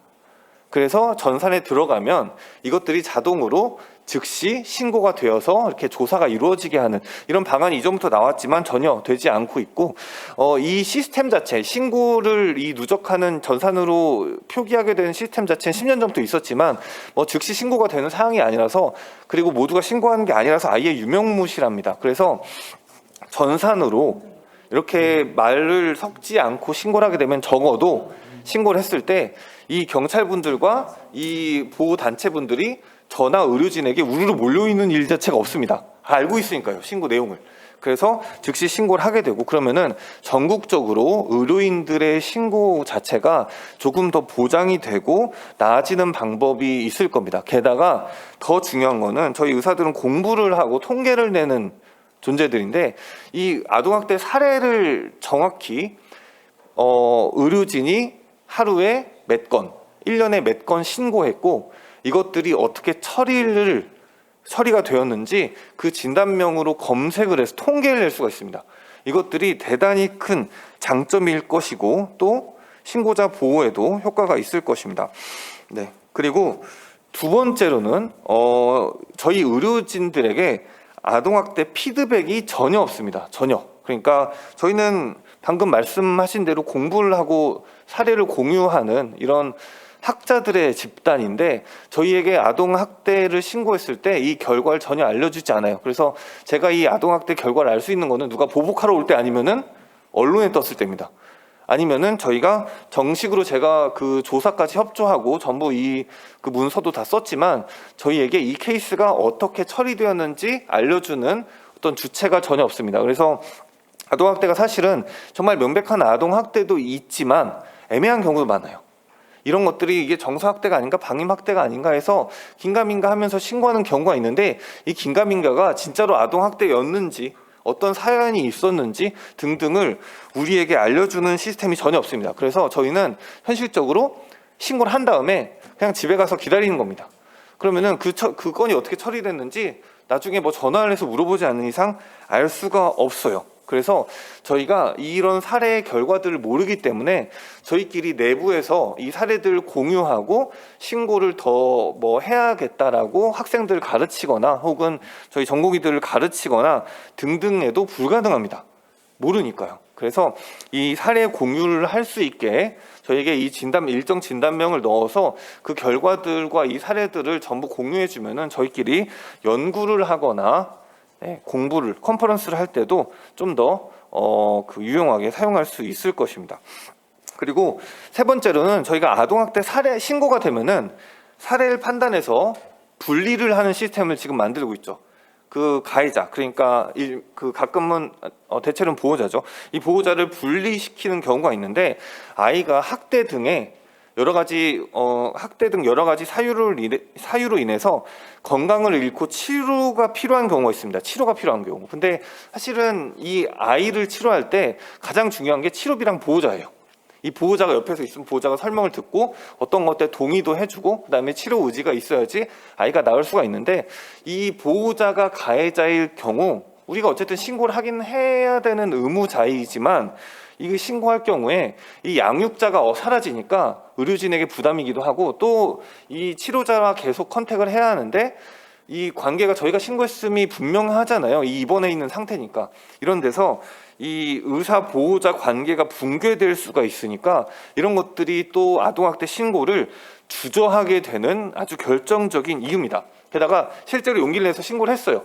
그러면은 이제 이 보호자는 격리가 되고 병원을 떠나고 아이의 그 치료가 필요한 아이 곁을 떠납니다. 그러면은 의료진이 온전히 아이를 떠맡게 됩니다. 의료진이 아이를 책임져야 돼요. 그러면 이 아이를 이제 분리되어 있는데 치료가 필요한, 치료가 보호자도 없이 가능한 병원을 찾자면은 서울 시내에 아무리 뒤져도 안 나옵니다. 그런 병원이 없으니까요. 담당 병원이 없으니까. 그래서 이런 병원, 지정된 병원이나 학대 피해자의 재정적 지원을 마련하는 것도 신고를 어떻게 우리가 의료진이 자유롭게 할 수 있는, 좀 더 용기 내서 할 수 있는 이런 방안이라고 생각합니다. 그리고 네 번째로 교육 자체가 부실합니다. 제가 그 의대생 때 받은 교육이 그냥 처벌받는다 한 줄이고, 실제로 뭐 그 법적으로는 어떤 교육을 그 차수에 있게 되지만 실질적으로 어디다가 전화하고 어떻게 설명하면, 그러니까 이 그 대상자를 설명하고 설득하고 이렇게 경찰을 만나고 이런 절차들을 실질적으로 이 다양한 대처를 할 수 있게 교육하는 것들은 분명히 부족합니다. 그래서 저희에게 또 이 신규 의료진을 교육하게 되면은 항상 이 사례를 신고해야 되나요? 어떻게 해야 되나요? 이거를 저희에게 항상 그 상급자에게 물어보게 됩니다. 그래서 요즘 미국에서 많이 배웠기 때문에 막상 신고해 보면 경찰분들도 신고자를 보호하려고 일단 노력은 하고 있고, 뭐 특정 선별 기준에 따른 의무자로서 신고하게 된다고 이렇게 좀 신고 방법 자체를 프랙티컬하게 교육할 수 있는 방법이 있었으면 더 좋겠습니다. 이상 신고 시스템은 많은 분들에 의해서 개선이 되어 왔고, 저희는 현장에서 저희뿐만 아니라 많은 분들이 노력해 주시는데 감사함을 느낍니다. 다만 더 이상 저희가 이런 비극에서 배우지 않았으면 하고요. 아동을 보호하는 많은 의료 현장의 어려움들이 좀 더 개선될 수 있기를 바라겠습니다. 이상입니다. 네, 남궁 교수님 감사드립니다. 미국에서 아동학대 문제가 굉장히 사회적으로 심각한 이슈로 받아들여지고 사람들이 그 심각성을 인식하면서 적극적으로 대응을 시작했던 계기 중에 하나가 캠프 박사가 1962년에 매 맞는 아이 증후군이라는 논문을 발표하면서 이제 사회적 관심을 많이 갖게 됐거든요. 다시 말하면 의사 선생님들이 병원에서 아이들을 보고 그것에 대해서 적극적으로 대응하셨을 때 그 문제가 사회에 널리 알려지고 그렇기 때문에 우리 남궁 선생님 같은 이제 의료계에 계시는 선생님들의 역할들이 저는 굉장히 중요하다고 생각하고요. 오늘 또 우리 남궁 선생님이 이렇게 세이브 더 칠드런의 그 홍보대사 배지를 딱 달고 계시는 모습을 보면서 아마 의료 현장에서 아이들을 지키기 위해서 굉장히 노력하시는구나라는 걸 느낄 수 있어서 굉장히 든든하고 감사했습니다. 그래서 선생님이 또 한국의 캠프 박사 같은 그런 역할을 하시면서 의료 현장의 아동학대가 좀 조기에 발견되고 예방될 수 있는 그런 역할을 해주실 거라고 믿고요. 감사드리고요. 이어서 우리 이상우 교권국장님 또 학교 현장에서야 아마 여러 가지 아동학대 사례들을 말씀해 주실 것 같아요. 부탁드리겠습니다. 네, 안녕하세요. 예, 전국 교직원 노동조합 경기지부 교권국장 이상우입니다. 제가 명칭은 교권국장이지만 실제로 학교 현장에서는 그 아이들을 가르치는 교사고요. 그리고 부모님과 누구보다도 상담하고 협력하고 우리 아이들을 보호하고 교육하는 노력하는 입장으로 나왔고요. 두 분이 발제를 너무 잘해주셔가지고 사실 제가 뭘 덧붙일 게 있나 싶을 정도였습니다. 사례도 정말 저도 실감났고요. 특히 실천교육 교사 모임에서 발표했던 그 아동학대 신고 의무자, 그러니까 교육자이면서도 신고 의무자인 교사로서 어떤 신고에 대한 부담과 어려움을 잘 짚어주셨고, 그리고 신수경 변호사님께서 그 신고자에게 지나친 부담을 준다는 부분에 대해서도 잘 말씀해 주셔서 제가 그 부분을 덧붙이면서 주로 학교 현장에 대한 부분, 어떻게 해야지 신고자를 보호하고 그로 인해서 우리 아이들을 안전하게 지키고 올바르게 성장시킬 수 있을 것인가에 대해서 말씀드리도록 하겠습니다. 7분밖에 안 되는데 벌써 1분이 지났네요. 1분 동안 잘 말씀드리도록 하겠습니다. 우선은 가장 중요한 부분은 저도 이제 의사분 말씀을 듣고 나니까 저도 좀 느낌이 왔는데 이게 교사가 신고한 거를 모를 수가 없어요. 예. 그리고 더 교사가 어려운 건 뭐냐면 아이들 계속 지켜봐야 돼요. 그 부모랑 학부모 상담 때도 만나야 되고 전화도 받아야 되고 학교 찾아온다고 그러면 만나야 됩니다. 근데 부모님도 정말 다양하시거든요. 근데 제가 보니까 부모님들이 신고를 당하면 대부분 나를 왜 신고했냐? 이게 첫 번째고요. 또 하나는 왜 나한테 안 물어보고 신고했느냐? 예. 그리고 선생님 때문에 우리 가정이 파탄 났다. 그래서 어떤 데는 부모님이 오시는 게 아니라 할머니, 할아버지가 계속 오신 경우도 있어요. 괜히 신고해가지고 우리 아들을 신고해서 우리 뭐 딸을 신고해서 우리 가정이 이렇게 망가졌다. 그러면 이것을 상대하기가 굉장히 어렵습니다. 선생님들이. 그런데 학교에서는 실제로 어떻게 하고 있느냐? 예를 들면 제가 교장 선생님께 보고를 드려요. 보니까 사원과 체육 시간에 제가 일으켜주는데 옆구리가 아프다고 그래가지고 그래서 어디가 아프니?라고 물어봤더니 얘가 대답을 잘 못하고 좀 힘들어 하더라고요. 그래서 자꾸 물어보니까 이제 집에서 이제 뭐 아빠한테 또 엄마한테 이렇게 맞았다라고. 그러면 주로 교장 선생님은 어떻게 말씀하시냐면 그분이 나쁜 분은 아니지만 매뉴얼대로 하면 이렇게 합니다. 그냥 선생님이 수사기관에 신고하세요. 이렇게 얘기합니다.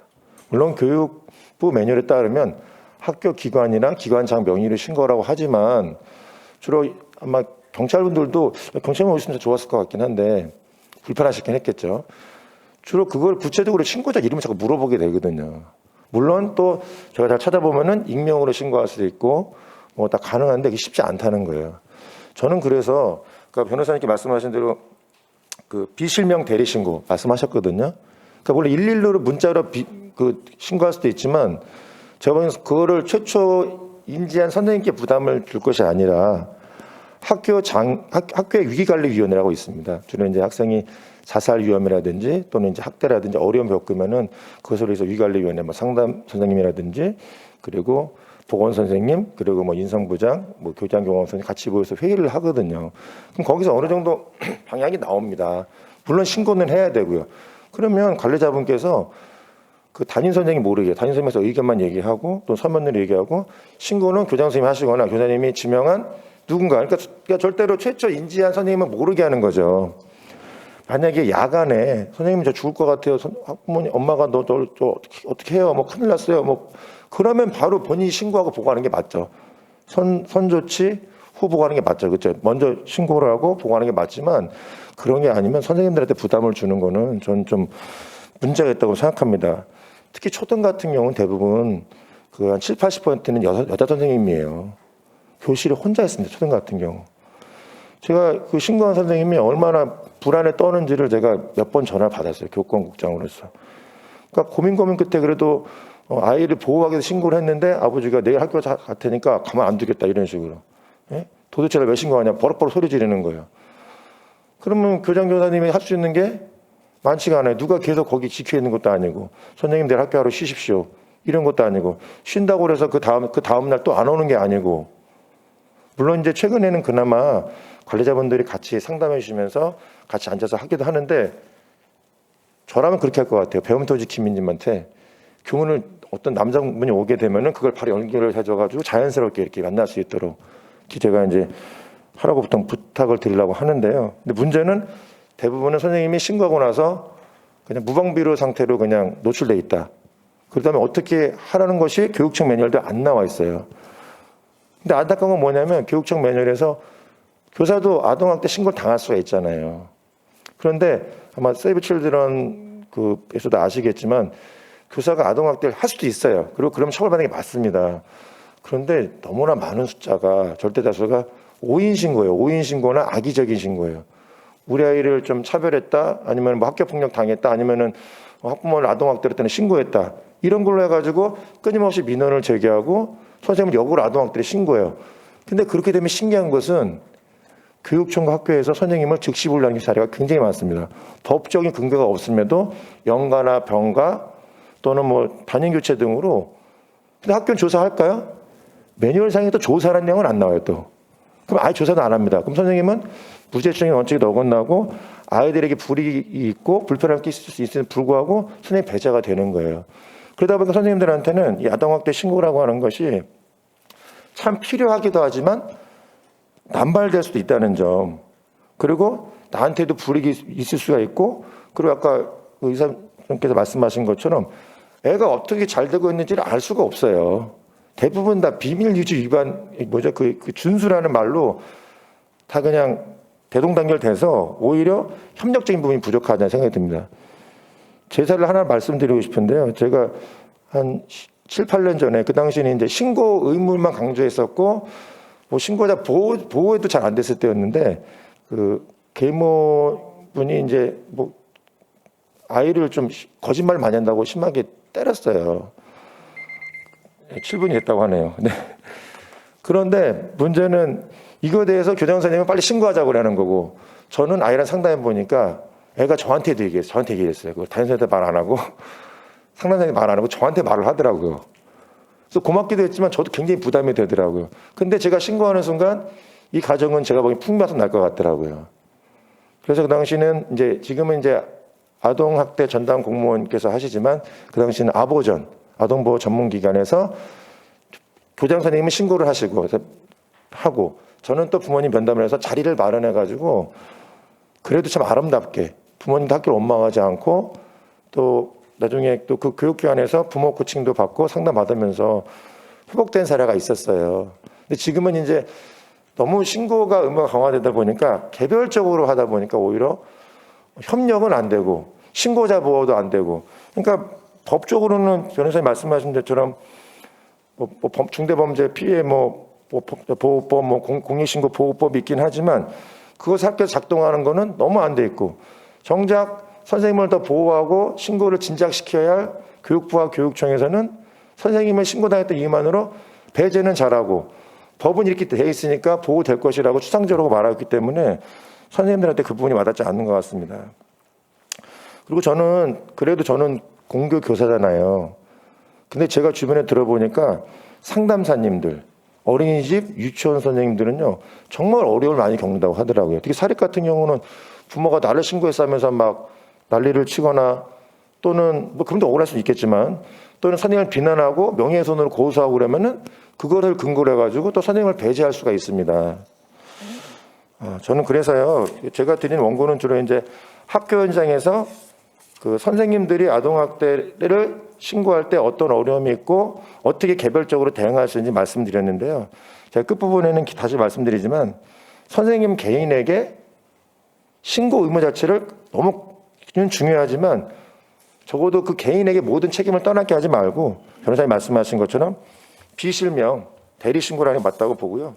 그리고 이제 코로나가 보니까 말씀하신 그 조사 결과를 따르면은 좀 낮아졌잖아요, 신고율이요. 그 이유는 선생님들이 불안하고 두려워서 안 한 것이 아니라 코로나 상황이다 보니까 주로 이제 아이들을 관찰하고 대화할 기회가 없었기 때문에 줄은 부분이 있어요. 아마 다시 또 정상적으로 표현한 그랬지만 기본 수치대로 이제 올라갈 거라고 보고요. 그리고 선생님들도 정말 아동을 보호하고 싶고 더 적극적으로 나서고 싶습니다. 좀 협력하는 문화가 됐으면 좋겠고, 그리고 아이가 좀 아동 보호가 해서 좀 나빠진 사례만 얘기하지 말고 좀 좋은 사례도 공유하면서 좀 적극적인 신고가 이루어졌으면 좋겠습니다. 이상입니다. 네, 선생님 감사합니다. 사실은 이제 학교 현장은 우리 아이들이 365일 특별한 날을 빼놓고는 대부분의 한국의 그 교육제도에서 이제 아이들이 학교를 가는 곳이기 때문에 아동학대를 가장 잘 발견할 수 있고 또 아이를 관찰할 수 있는 곳이어서 우리 교사 선생님들이 이제 신고 의무자로 되어 있죠. 근데 우리 지금 이사호 선생님 말씀해 주시는 것처럼 그 신고 의무만 역할만을 강조하면서 그 이후에 발생하는 여러 가지 문제들에 대해서는 우리가 좀 제대로 준비하지 않는 상태에 있어서 굉장히 어렵다라는 말씀 굉장히 공감하고요. 이런 부분들이 앞으로 또 잘 또 우리가 좀 고민해서 만들어져야 될 것 같다는 생각을 합니다. 이어서 우리 보건복지부의 아동학대 대응과 문성혁 사무관님, 사실 뭐 이런 데 나오시면 제일 불편하시죠, 그죠? 복지부에다 다 뭐 이런저런 부탁들을 하셔서 그럼에도 불구하고 또 여러 가지 또 좋은 말씀 부탁드립니다. 네, 안녕하세요. 보건복지부 아동학대 대응과 문성혁 사무관입니다. 먼저 저희 아동학대 대응과장께서 일정이 있으셔서 대참하게 된 점 양해 부탁드리고요. 아동학대라는 게 사실 그 당한 아이 입장에서는 전생에 걸쳐서 좀 치명적인 영향이 있다는 그런 특성이 있습니다. 그렇기 때문에 예방도 중요하긴 하지만 사실 이미 기저에 벌어진 상수라고 한다면 조금이라도 더 빨리 그리고 좀 더 밀도 있게 개입을 하는 게 필요하다고 생각이 되는데요. 그렇기 때문에 어떻게 보면 좀 과도한 의무로 비춰질 수도 있는 신고 의무제도라는 게 입법적으로 마련이 되지 않았나 생각이 됩니다. 또 한편으로는 그만큼 아동학대라는 게 가정에서 그리고 보호자에 의해 많이 되기 때문에 외부에 의해서라도 좀 우리가 발견을 하자라는 의미에서 신고 의무 제도가 도입이 되지 않았나 생각이 되는데요. 하지만 그렇게 좀 과도한 의무를 부담을 하였음에도 불구하고 반대급부로 신고자 보호에는 우리가 좀 소홀한 면이 있지 않았나 생각을 하게 됩니다. 그래서 뭐 의료계나 법조계나 교계나 말씀 주신 거 저희가 귀담아 들어서 정책적으로 좀 구현할 수 있도록 하겠고요. 저는 좀 크게 세 가지 부분 좀 생각을 해봤는데요. 먼저는 신고 의무자 직군에 따른 좀 차별화된 그런 해법이 필요하다고 생각합니다. 뭐 의료기관 종사자라든지 아니면 학교 선생님이라든지 아동보호 전문기관 종사자라든지 다 신고 의무자라는 하나의 카테고리로 묶여 있긴 하지만 특성이 정말 다를 것입니다. 그렇기 때문에 앞에서 교권국장님께서 말씀 주셨던 뭐 비실명 대리 신고제 아니면 뭐 나쁜 사례뿐만 아니라 뭐 좋은 사례도 공유가 필요하다라는 그런 부분 좀 저희 귀담아 듣도록 하고요. 의료기관에서도 시스템 연계하는 부분 그리고 피드백 관련된 부분 이 부분도 저희가 좀 챙겨볼 수 있도록 하겠습니다. 두 번째로는 언론 보도와 관련된 부분인데요. 저희 복지부 자살 예방 정책과 같은 경우 자살 보도 권고 기준을 마련을 해서 기자협회 측과 공유를 하고 있습니다. 간단히 말씀드리면 기사 제목에 자살이라는 용어를 직접적으로 사용하지 말고 뭐 사망했다, 숨졌다라는 표현을 사용할 것을 권고하는 이런 내용들인데요. 아동학대 같은 경우에도 앞서서 사례로도 말씀을 주긴 하셨지만 이런저런 단서들을 조합을 하다 보면 신고자나 피해자가 누군지 특정할 수 있는 그런 기사가 존재할 수가 있습니다. 그렇기 때문에 저희도 이런 것을 강제를 한다는 입장보다는 좀 기자협회 측과 논의를 해서 좀 자정적인 그런 작용을 할 수 있도록 그런 기준을 만들 수 있도록 하겠습니다. 다음으로는 수사와 관련된 부분인데요. 아무래도 가장 직접적으로 신고자를 맞닥뜨리는 기관이고 또 경찰이나 지자체가 워낙에 좀 조직이 전국적으로 이렇게 퍼져 있다 보니 좀 신고자 보호에 좀 미비했던 그런 사례들도 많이 발견이 되는 것 같습니다. 이런 경우에는 저희도 경찰청이나 지자체 같은 유관기관과 좀 협조를 해서 신고자 보호를 할 수 있는 방안이 어떤 것인지 그리고 그런 거를 실제 현장에 계신 분들이 좀 더 준수할 수 있게끔 할 수 있는 방안은 어떤 것인지 고민을 해보도록 하겠습니다. 감사합니다. 네, 고맙습니다. 한 세 가지 정도 또 복지부에서 할 수 있는 여러 가지 방안들을 말씀해 주신 것 같아요. 뭐 직군에 따른 차별화된 또 어떤 그 개입 방법, 또 언론에서의 어떤 또 접근 방법, 그리고 수사와 관련해서 이제 말씀해 주셨고요. 아마 지금 말씀 중에도 언급을 하셨는데 특히 아보전을 비롯한 그 담당 실무자들은 굉장히 지금 현장에서 협박을 굉장히 많이 받고 있어요. 그래서 정신과 치료를 받는 뭐 선생님들도 굉장히 많은 걸로 제가 알고 있거든요. 그래서 업무도 힘든데 협박이라든가 이런 심리적인 어떤 이런 고통까지 경험하면서 일을 하고 있다는 거를 아마 복지부에서 잘 알고 계실 것 같아요. 그래서 다시 한번 그분들을 대신해서 이런 것들에 대한 좀 대안들을 복지부에서 마련해 주시길 부탁드립니다. 지금 다음 토론 선생님이 우리 승재현 선생님께서 하셔야 될 것 같아요. 지금 외국에 계시는데 지금 여러 가지 출장 중에 잠깐 시간을 지금 마련해서 하시다 보니까 좀 여러 가지 좀 그 시간 맞추는 데 있어서 굉장히 지금 힘드신 상황인데 이렇게 기꺼이 또 함께 해주셔서 감사드립니다. 그래서 다음 토론을 이어서 우리 한국형사법무정책연구원의 승재현 선생님께 토론을 부탁드리겠습니다. 네, 선생님 고맙습니다. 네, 안녕하십니까. 소리 잘 들리시죠? 사실 뭐 이게 바깥쪽에 있다 보니까 제가 회의룸을 좀 빌렸는데 이 회의룸이 언제 어떻게 사용될지 몰라서 조금 제가 뒤에 계시는 토론자분께 양해를 구하고 또 주최 측에 양해를 구하고 이렇게 제가 중간에 좀 이야기를 하게 되었습니다. 발표 내용 두 분 다 잘 들었습니다. 언제나 고민하는 부분이죠. 아이들의 생명을 지키는 일이 국가의 가장 중요한 임무임에도 불구하고 그 아이의 생명을 지켜야 되는데 그 지키기 위해서 신고를 하고 난 다음에 나타난 여러 가지 부작용들이 많죠. 아이를 안전하게 보호한다는 게 관심과 배려를 가지고 있어야 되는데 관심과 배려를 가지고 아이의 학대 의심이 있는 경우에 신고했을 때 그 신고자가 보호되지 못하는 것은 정말 안타까운 일이고 그거는 반드시 국가가 신고자를 보호해야 되는 것은 선택의 문제가 아니라 당위의 문제라고 생각합니다. 제가 발표문에 나타냈듯이 우리가 생각하고 있는 아동학대의 유형이 너무나 다양하게 많습니다. 그런데 그 신고자의 보호는 결국 굉장히 좁고 그리고 굉장히 강하게 되어 있다는 느낌이 들었어요.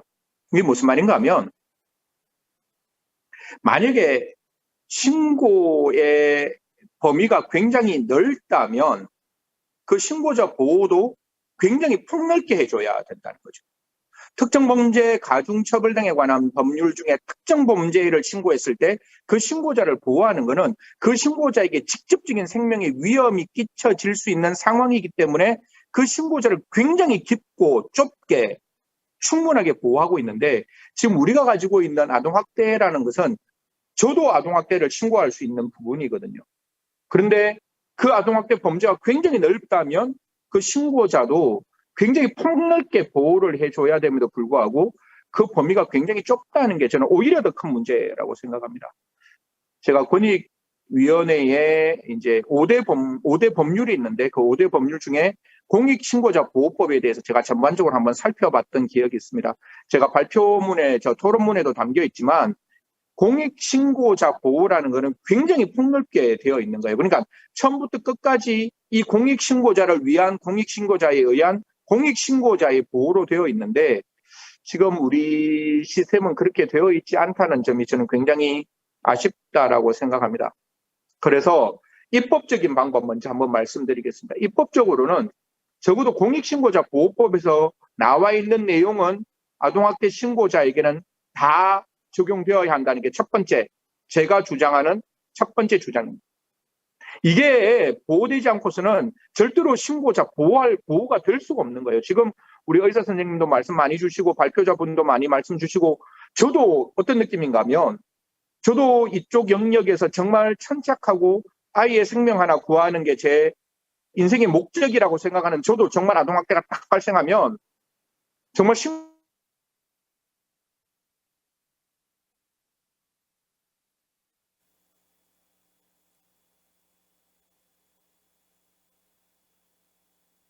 저는 지었습니다. 많이 울림이 있었습니다.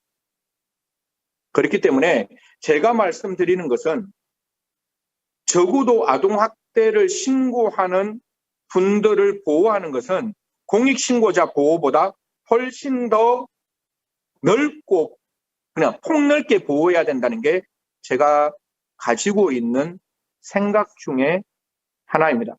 그러면 우리가 갖고 있는 공익신고자 보호법의 내용을 두 번째 입법적인 방법, 이제 뒤에 우리 법무부에서도 말씀 주시겠지만 입법적인 방법으로 거기에 공익신고자 보호법에서 필요한 내용들을 다음에는 그 내용을 하나하나 우리가 공청회에서 과연 이게 그 신고를 담당하는 교사님들, 신고를 담당하는 의사 선생님들 입장에서 필요한가 필요하지 않는가에 대한 구체적인 검토를 우리가 한번 다시금 공청회를 해봤으면 좋겠다라는 생각이 듭니다.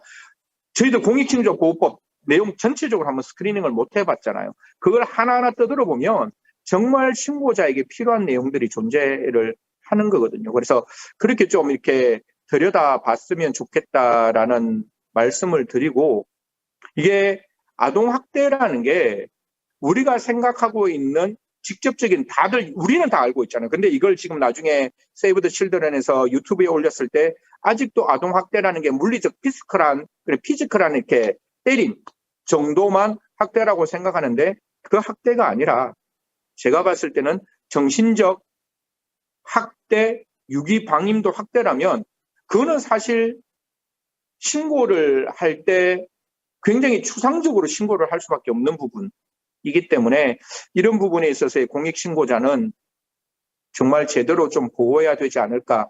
지금 오늘의 공청회가 많은 것을 어떻게 직접적으로 효과적으로 만들어낼 수는 없지만 적어도 우리 의원님과 함께하는 공청회고, 진짜 아이의 생명을 지키기 위한 세이브 더 칠드런과 같이 함께하는 공청회라면 이 공청회 결과는 그냥 소리 없는 아우성이 아니라 분명히 결실 있는 목소리가 되어야 한다고 생각합니다.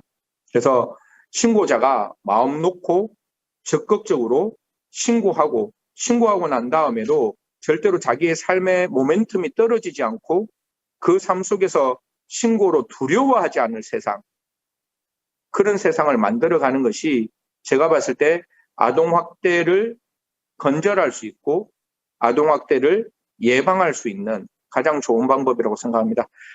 여기서 제가 지금 하고 있는 국제회의에서 주제 내용이 Children Exploitation, Human Trafficking입니다. 즉 아동학대를 통한 인신매매를 우리가 어떻게 막을 것인가에 대한 국제적인 회의에서도 아이 생명을 지키기 위해서 여기서도 목소리를 내겠지만, 앞으로 세이브 더 칠드런과 우리 의원님과 함께, 그리고 오늘 공청회에 참여해 주신 많은 분들과 함께 꼭 신고자를 보호할 수 있는 결실 있는 법안이 좀 만들어졌으면 좋겠다는 말씀 드리면서 오늘의 토론 마치도록 하겠습니다. 제가 지금 영상으로 나타나지는 않겠지만 제가 이어폰을 꼽고 여러분들의 말씀 제 마음에도 꼬박 새기고 또 그 부분에 대해서 연구를 매진해 가겠다는 약속까지 드리면서 토론을 마치도록 하겠습니다. 고맙습니다. 감사합니다. 네, 승현 선생님 고맙습니다. 지금 굉장히 외국의 바쁜 출장 중에도 이렇게 관심을 가지고 또 귀한 말씀 해주셔서 감사드리고요. 특히 말씀하신 그 입법 내용들을 좀 꼼꼼히 구체적으로 우리가 다 검토해서 정말 적극적으로 그 신고자들을 보호할 수 있는 그런 체계들을 말씀해 주셨는데 또 그런 내용들이 잘 반영되기를 바라고요. 건강하고 또 유익한 출장 잘 마무리하고 다음에 또 뵐 수 있기를 바랍니다. 고맙습니다, 선생님. 네.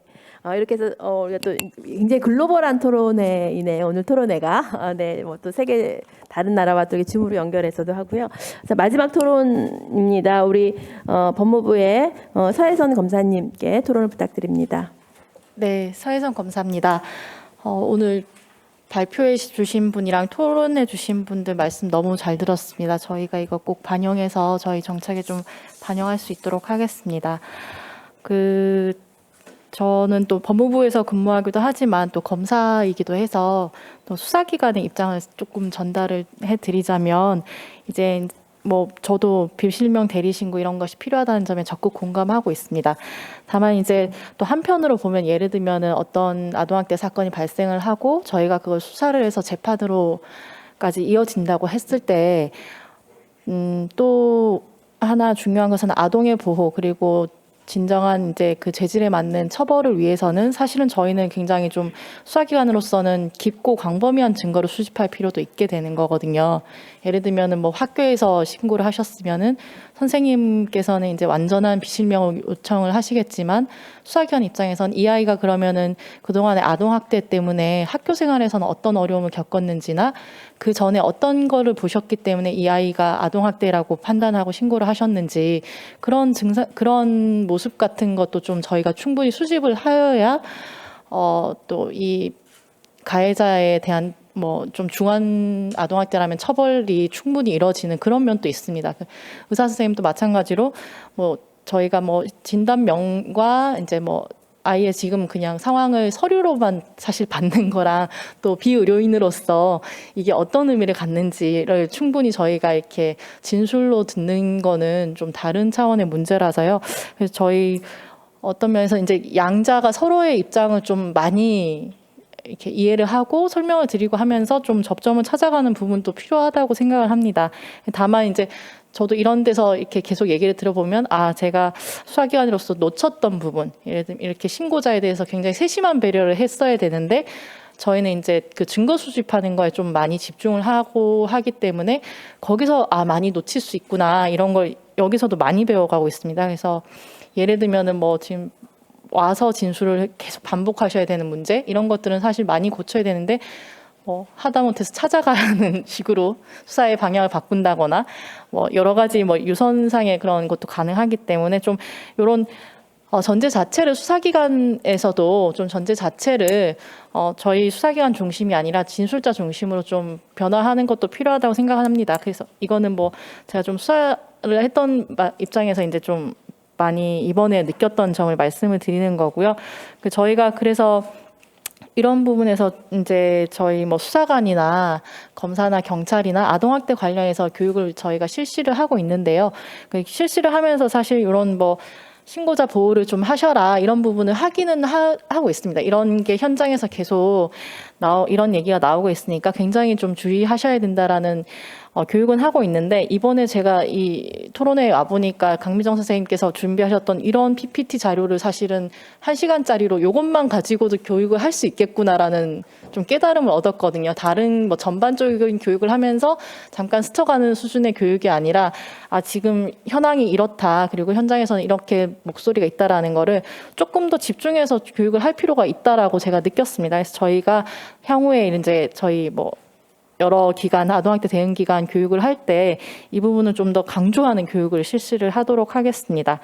그리고 지금 승재현 선생님께서 말씀하신 것도 굉장히 동의하고 저희 신수경 변호사님께서도 말씀하신 것도 동의하고요. 지금 특정범죄 신고자 보호법이나 공익신고자 보호법이 사실 적용이 된다는 건 사실 법적으로는 굉장히 강력한 보호 조치가, 그러니까 다른 이제 거에 비해서 다른 신고자에 비해서는 강력한 보호 조치가 이루어지는 것인데 그럼에도 불구하고 이렇게 좀 더 폭넓게 좀 보호가 되어야 된다는 점에서 충분히 찬성을 하고 그리고 아동학대 스펙트럼이 넓기 때문에 사실 가해자의 스펙트럼도 굉장히 넓은 거거든요. 그래서 거기에 맞춘 이렇게 보호 스펙트럼도 좀 넓어져야겠다. 모든 가해자에게 경미한 가해자나 이렇게 모든 가해자에게 굉장히 강력한 조치를 다 해야 된다라는 주장은 아니실 거고 그래서 가해자의 스펙트럼에 맞게 보호 조치도 좀 거기에 맞춰줘야 된다. 이런 취지로 말씀하신 걸로 제가 생각을 하고 거기에서 저희가 정책이나 입법이나 이런 쪽에서 어떻게 반영하면 될지 좀 고민을 많이 하고 차후에도 공청회 같은 거를 하신다면 적극 참석하도록 하겠습니다. 네, 고맙습니다. 우리 서혜성 검사님 또 오늘 말씀들을 통해서 앞으로 이제 법률적으로 좀 검토해야 될 여러 가지 또 그 계획들을 또 말씀해 주셔서 또 저희가 기대가 되고요. 이렇게 해서 우리가 5분의 토론자 선생님들의 말씀을 들었는데요. 특별히 질문을 하시진 않으셨지만 그래도 우리 발표자 선생님 두 분께서 우리 5분의 토론자 선생님들의 그 토론과 관련하여 혹시 또 추가적으로 조금 답변 내지는 의견이 있으시면 말씀해 주시기 바랍니다. 우리. 네, 오늘 귀한 시간 내주셔서 참여해주신 발제자와 토론자 여러분 너무 감사드리고요. 아동학대 신고자 보호가 결국에는 우리 아이들을 살리는 일이라는 것, 그리고 사각지대에 있는 아이들을 더 빨리 발견해 더 빨리 구할 수 있다는 것, 이거 우리 모두 다 공감하고 각자의 자리에서 할 수 있는 역할들을 잘 해갔으면 좋겠습니다. 특히 법과 제도적으로 조금 더 특별하게 더 보호하는 조치들이 이어지기를 바랍니다. 감사합니다. 예, 오늘 좋은 자리 마련해 주셔서 감사하고요. 이게 아동학대 사건 같은 경우는 형사사법기관만 개입하는 게 아니라 또 지자체라든가 이런 지역 자원들 그리고 사회복지 하시는 분들과도 접점이 있다 보니까 일반적인 보통 범죄 신고와는 다른 차원의 조금 대응이 필요하다는 느낌이 들고, 남궁인 선생님께서 말씀하신 것과 마찬가지로 일선에서는 신고자분들 중에서 본인의 신고가 어떻게 처리되고 아이들이 어떻게 안전이 확보가 됐는지에 대해서 궁금해하시는 경우들이 참 많습니다. 근데 오히려 신고자의 신원은 비밀이 보장돼야 되는데 쉽게 노출이 되고, 오히려 이런 정보는 비밀이 보장돼야 된다고 이렇게 전달이 안 돼요. 이게 사실 아동보호 체계 안에서의 신고자가 어떤 역할을 하고 이분들이 또 도움을 줄 수 있는 접점들이 있는데, 이분들을 또 외부의 필요의 경우에는 또 외부에다가 던져놓고 또 의도하지 않게 끌어들이고, 그래서 상당히 자발적이지 않고 타율적이고 대상화된 존재로만 이게 존재한다는 것 자체가 저희들 좀 이번 기회에 좀 되돌아보고 신고자분들을 보호하고 또 한편으로 그분들에게 어떤 도움을 받을 수 있는지에 대한 논의가 됐으면 좋겠습니다. 예. 네, 고맙습니다. 저희가 이게 지금 유튜브로 생중계가 되고 있어서 보시는 분들께서 궁금한 게 있으시면 우리 또 발표자 선생님이나 토론자 선생님께 질문을 이제 부탁을 드렸는데요. 뭐 여러 가지 뭐 좋은 의견도 주셨고요. 또 굉장히 의미 있는 자리라는 말씀도 많이 해주셨어요. 근데 그 중에 이제 오늘 말씀 중에 나오는 얘기인 것 같아요. 그 질문 중에 하나가 그럼 아까 계속 논의 중에 발표 중에 또 토론 중에 폭넓은 신고자 보호를 위하는 것이 필요하다라는 말씀을 하셨는데, 구체적으로 어떻게 폭넓은 그 신고자 보호를 할 수 있는가, 뭐 이런 거에 대한 좀 질문을 좀 해주셨는데요. 여기서 뭐 딱 답을 하기는 어렵겠지만 우리 신고와 관련해서 조금 이 질문에 대해서 우리 뭐 검사님이나 변호사님 법률적으로 뭐 폭넓은 신고자 보호를 하기 위해서는 우리가 어떻게 할 수 있을지 앞으로 계속 고민을 더 해봐야겠죠. 네. 네. 저는 그러면 이제 검사니까 설명을 그냥 현재 상태를 좀 설명을 드리면, 예를 들면 이제 특정 범죄 신고자 등 보호법에 따르면 사실은 가명 조서가 저희가 만들어지게 되는 등 보호 조치가 있는데, 이런 거에 대해서 사실 홍보가 많이 안 된 것도 있는 것 같습니다. 그게 물론 이제 뭐 아동학대 신고는 어떻게 보면은 다른 신고랑 다르게 누가 신고했는지 앞에 발표하셨지만 누가 신고했는지를 좀 쉽게 알 수 있는 구조도 있거든요. 근데 만약에 그런 구조가 아니라면 사실 가명으로 신고를 받고 하는 건 굉장히 의미가 있는 상황이고요. 그리고 공인신고자 보호법에 의하더라도 좀 저도 사실 모르고 좀 직전에 저도 이거에 다른 계기로 보게 됐는데, 굉장히 좀 뭐 민사상의 손해배상도 할 수 없는 정도로 좀 많이 깊이 있는 보호를 하고 있는데, 이거에 대한 홍보가 잘 안 이루어진 것 같습니다. 저도 이거 법을 알게 된 게 어떤 학교 선생님이 전화를 하셔가지고 자기 다른 학교 선생님 신고를 했는데, 그 선생님이 지금 무고 발표하신 것처럼 무고로 고소도 하고 민사소송까지 걸었다, 어떻게 해야 되느냐 저한테 그러셔가지고 제가 공부를 하다가 이 법이 있구나라는 걸 알게 됐는데요. 그러니까 이런 법을 좀 있다는 거, 그리고 저희가 예를 들면 특가법이라고 특정범죄 가중처벌 등에 관한 법률이라고 있어서, 이거는 자기나 타인의 형사사건에 대해서 신고나 고발하거나 한 사람들을 보복할 목적으로 만약에 뭐 협박하거나 이런 좀 폭행하거나 이런 걸 하게 되면 굉장히 가중해서 처벌을 하게 됩니다. 다른 폭행 협박에 비해서. 근데 이런 것들이 법적으로는 사실은 조치가 많이 좀 이루어지는 상황이긴 하거든요. 근데 이거를 얼마나 그러면은 그 이제 신고자 분께서 좀 적극적으로, 예를 들면 나 보복하겠다고 지금 저 사람들이 왔으니까 다시 지켜주세요라고 신고를 좀 더 적극적으로 나서시고, 수사기관이나 뭐 이런 저희는 이제 저희 쪽에서는 이거를 적극적으로 좀 의유를 많이 해주고 많이 해서 이 사람이 저렇게 찾아간 건 단순 협박이 아니라 보복 목적이다, 이건 가중처벌해야 된다, 이런 식으로 좀 많이 의유를 하는 것. 그래서 제 생각에는 아직 갈 길은 많지만 법 제도는 상당히 사실 보호하려고 하면 상당히 많이 이루어진 부분도 있고, 이거를 적극적으로 서로 적용을 시키는 문제도 좀 있다고 생각을 하고 있습니다. 네, 관련 우리 승 선생님 잠깐 말씀하신다고. 예. 아까 우리 서 검사님이 말씀을 주셨는데, 제일 중요한 거는 수사기관이, 지금 경찰이 참석을 안 했는데 수사기관이 신고자와 얼마만큼 관계 설정을 잘 맺는가가 중요합니다. 아까 제가 말씀드렸다시피, 서 검사님 말씀 주셨다시피 수사기관이 그 사람 고발한 사람이 수사기관에 와서 고소인 보충, 고발인 보충 진술 조서를 받는 게 아니라 직접 수사기관이 그 선생님께 찾아가는 거고, 그 선생님께 문제가 발생했을 때 아까 보복 협박이라는 게 있으면 그 선생님이 그 관계가 잘 설정되면 그 수사기관에게 바로 전화해서 내가 이런 일이 있다라고 말할 수 있는 상황이 좀 만들어져야 되는 것이고, 제가 아까 말씀드렸다시피 공익신고자 보호법에 우리가 언제나 법을 만들 때 3인칭 시점에서 바라보거든요. 1인칭 시점에서 교사님들이 필요한 것, 의사 선생님이 필요한 게 뭔지를 리스트 체크업을 해가지고 그 리스트에서 필요한 거를 우리가 다 발표를 해서 그걸 법안에 담는 게 중요한 거예요. 언제나 국가는 시민 위에 존재하는 게 아니라 시민 밑에 국가가 존재하는 것이고, 그 시민이 신고자라면 신고자 눈높이에서 내가 필요한 게 뭔지가 가장 중요하다는 거예요. 내 공익신고, 제가 아동학대 신고를 하면 내가 수사기관에 가는 게 아니라 수사기관이 나에게 오도록 만드는 거고, 수사기관이 하루에 한 번씩 전화해서 혹시 너에게 위해가 있는지 없는지를 확인하는 그 프로토콜을 만들어야 그게 신고자 시각에서 바라보는 법인 것이지, 그걸 절대로 국가기관이 내가 이렇게 만들어놨으니까 이 정도 범위 내에서 내가 너를 보호할 거야, 이렇게 가서는 저는 안 된다고 생각하거든요. 이제 이 자리가 다른 사람들이 배우기 시작하는 것 같은데, 그래서 제가 갖고 있던 일천하고 과문한 생각 마지막으로 말씀드리겠습니다. 고맙습니다. 네, 감사합니다. 여러 가지 또 관련 법들이 있으나 이제 홍보의 문제나 어려움이 있다는 말씀도 해주셨고요. 네, 우리 남궁인 선생님.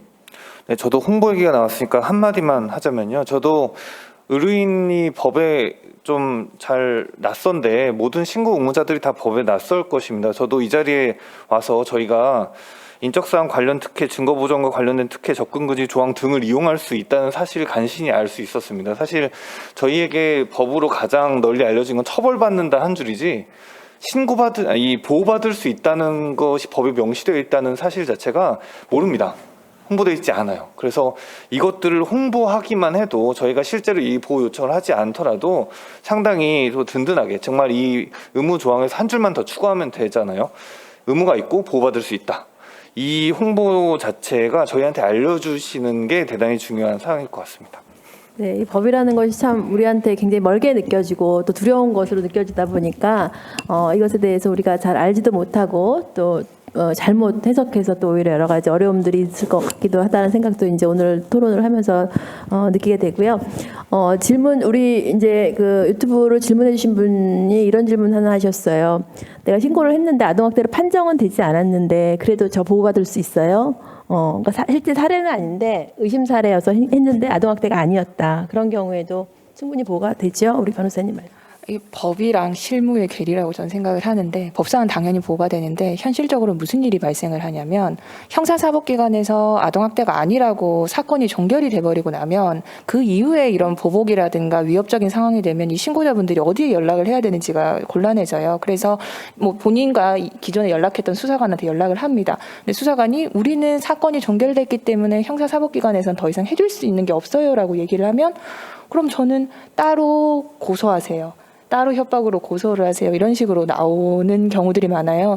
그래서 신고자를 어느 시점까지 보호를 할 것이냐라는 부분들, 아까 말씀하셨다시피 이 신고 이후의 피드백, 이제는 종결이 됐으니까 당신의 보호는 뭐 당신이 알아서 하라고 차라리 알려주시면 이분이 조심을 하셨겠죠. 준비를 하셨을 텐데 그것도 전혀 알려지지 않은 상황에서 뜬금없이 위협을 당하고 갔더니 이미 사건은 종결되어 있고, 이런 경우들이 많아서 이 신고자를 언제까지 보호할 것이냐, 체계 안에서 어느 정도까지 개입을 시켜가지고 공유를 할 것이냐 부분들이 좀 체계적으로 정리가 돼야 될 것 같습니다. 예.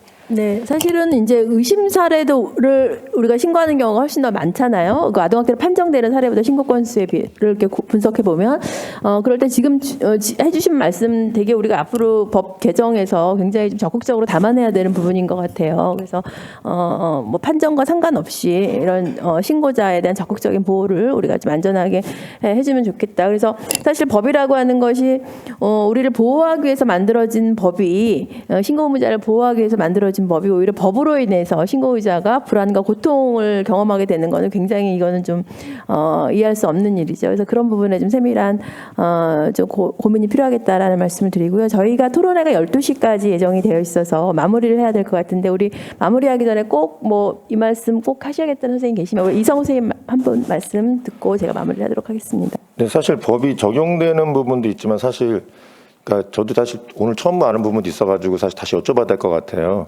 근데 한편으로는 그 교육청과 그 교육부가 하시는 부분도 많이 있어요. 예를 들면은 지금 대구교육청 같은 경우는 그 학교장이 신고할 수 있도록 그렇게 해놓은 데가 있어요. 근데 어떤 시도는 교사도 신고 의무자이기 때문에 교사가 해라. 그래서 이런 식으로 강요만 하고 그러면 대부분 교장은 명령을 내리지 본인이 하진 않거든요. 그래서 교육청의 의지 문제 때문에 말씀드리고요. 그리고 또 아동학대로 인한 침해는 또 한편으로는 아동학대 신고로 인한 교사가 또 위협을 받거나 좀 고통을 당하는 거는 또 교권 침해에도 해당하기 때문에 그 서울시 교육청 같은 경우는 특별한데 경호 서비스라는 걸 또 하고 있어요. 뭐 3일에서 일주일 정도. 그러니까 많이 쓰이진 않지만 적어도 경호 서비스 있다는 것만으로도 든든한 거잖아요. 그래서 너무 법만 핑계대기보다는 법도 적극적으로 적용이 되고 법으로 안 되는 부분은 교육청에서 교권 보호나 다른 부분으로 인해서 충분히 신고자를 보호할 수 있다. 이런 부분이 더 확장됐으면 좋겠습니다. 네, 고맙습니다. 자, 오늘 우리가 그 아동학대 신고자 보호 개선 방안 모색 토론회를 진행했는데요. 사실은 이게 그 여러 가지 그 신고 의무자의 역할이 굉장히 중요하죠. 아동학대의 특성상 특히 이제 그 가해자가 보호자라는 것 때문에 그 발견율이 굉장히 낮고 또 이제 이런 아동학대가 발생하는 가정의 공통적인 특성이 이제 외부로부터의 고립이에요. 그래서 이런 특성을 갖고 있기 때문에 발견되기 굉장히 어려워서 우리가 신고 의무자라는 이 제도를 두고 있는데 지금 오늘 말씀 중에 이렇게 여러 가지 현장에서는 신고 의무자의 어려움들을 굉장히 많이 이제 말씀을 해주셨어요. 근데 제가 이제 생각을 해보니까 미국에서 그 우리가 이제 아동학대 대표적인 이제 역사 우리가 이제 많이 이렇게 보고 있는 것들과 관련해서 1874년 메리 앨런 케이스가 이제 발견되면서 미국에서 1974년 100년 후에 그 캡타가 만들어졌거든요.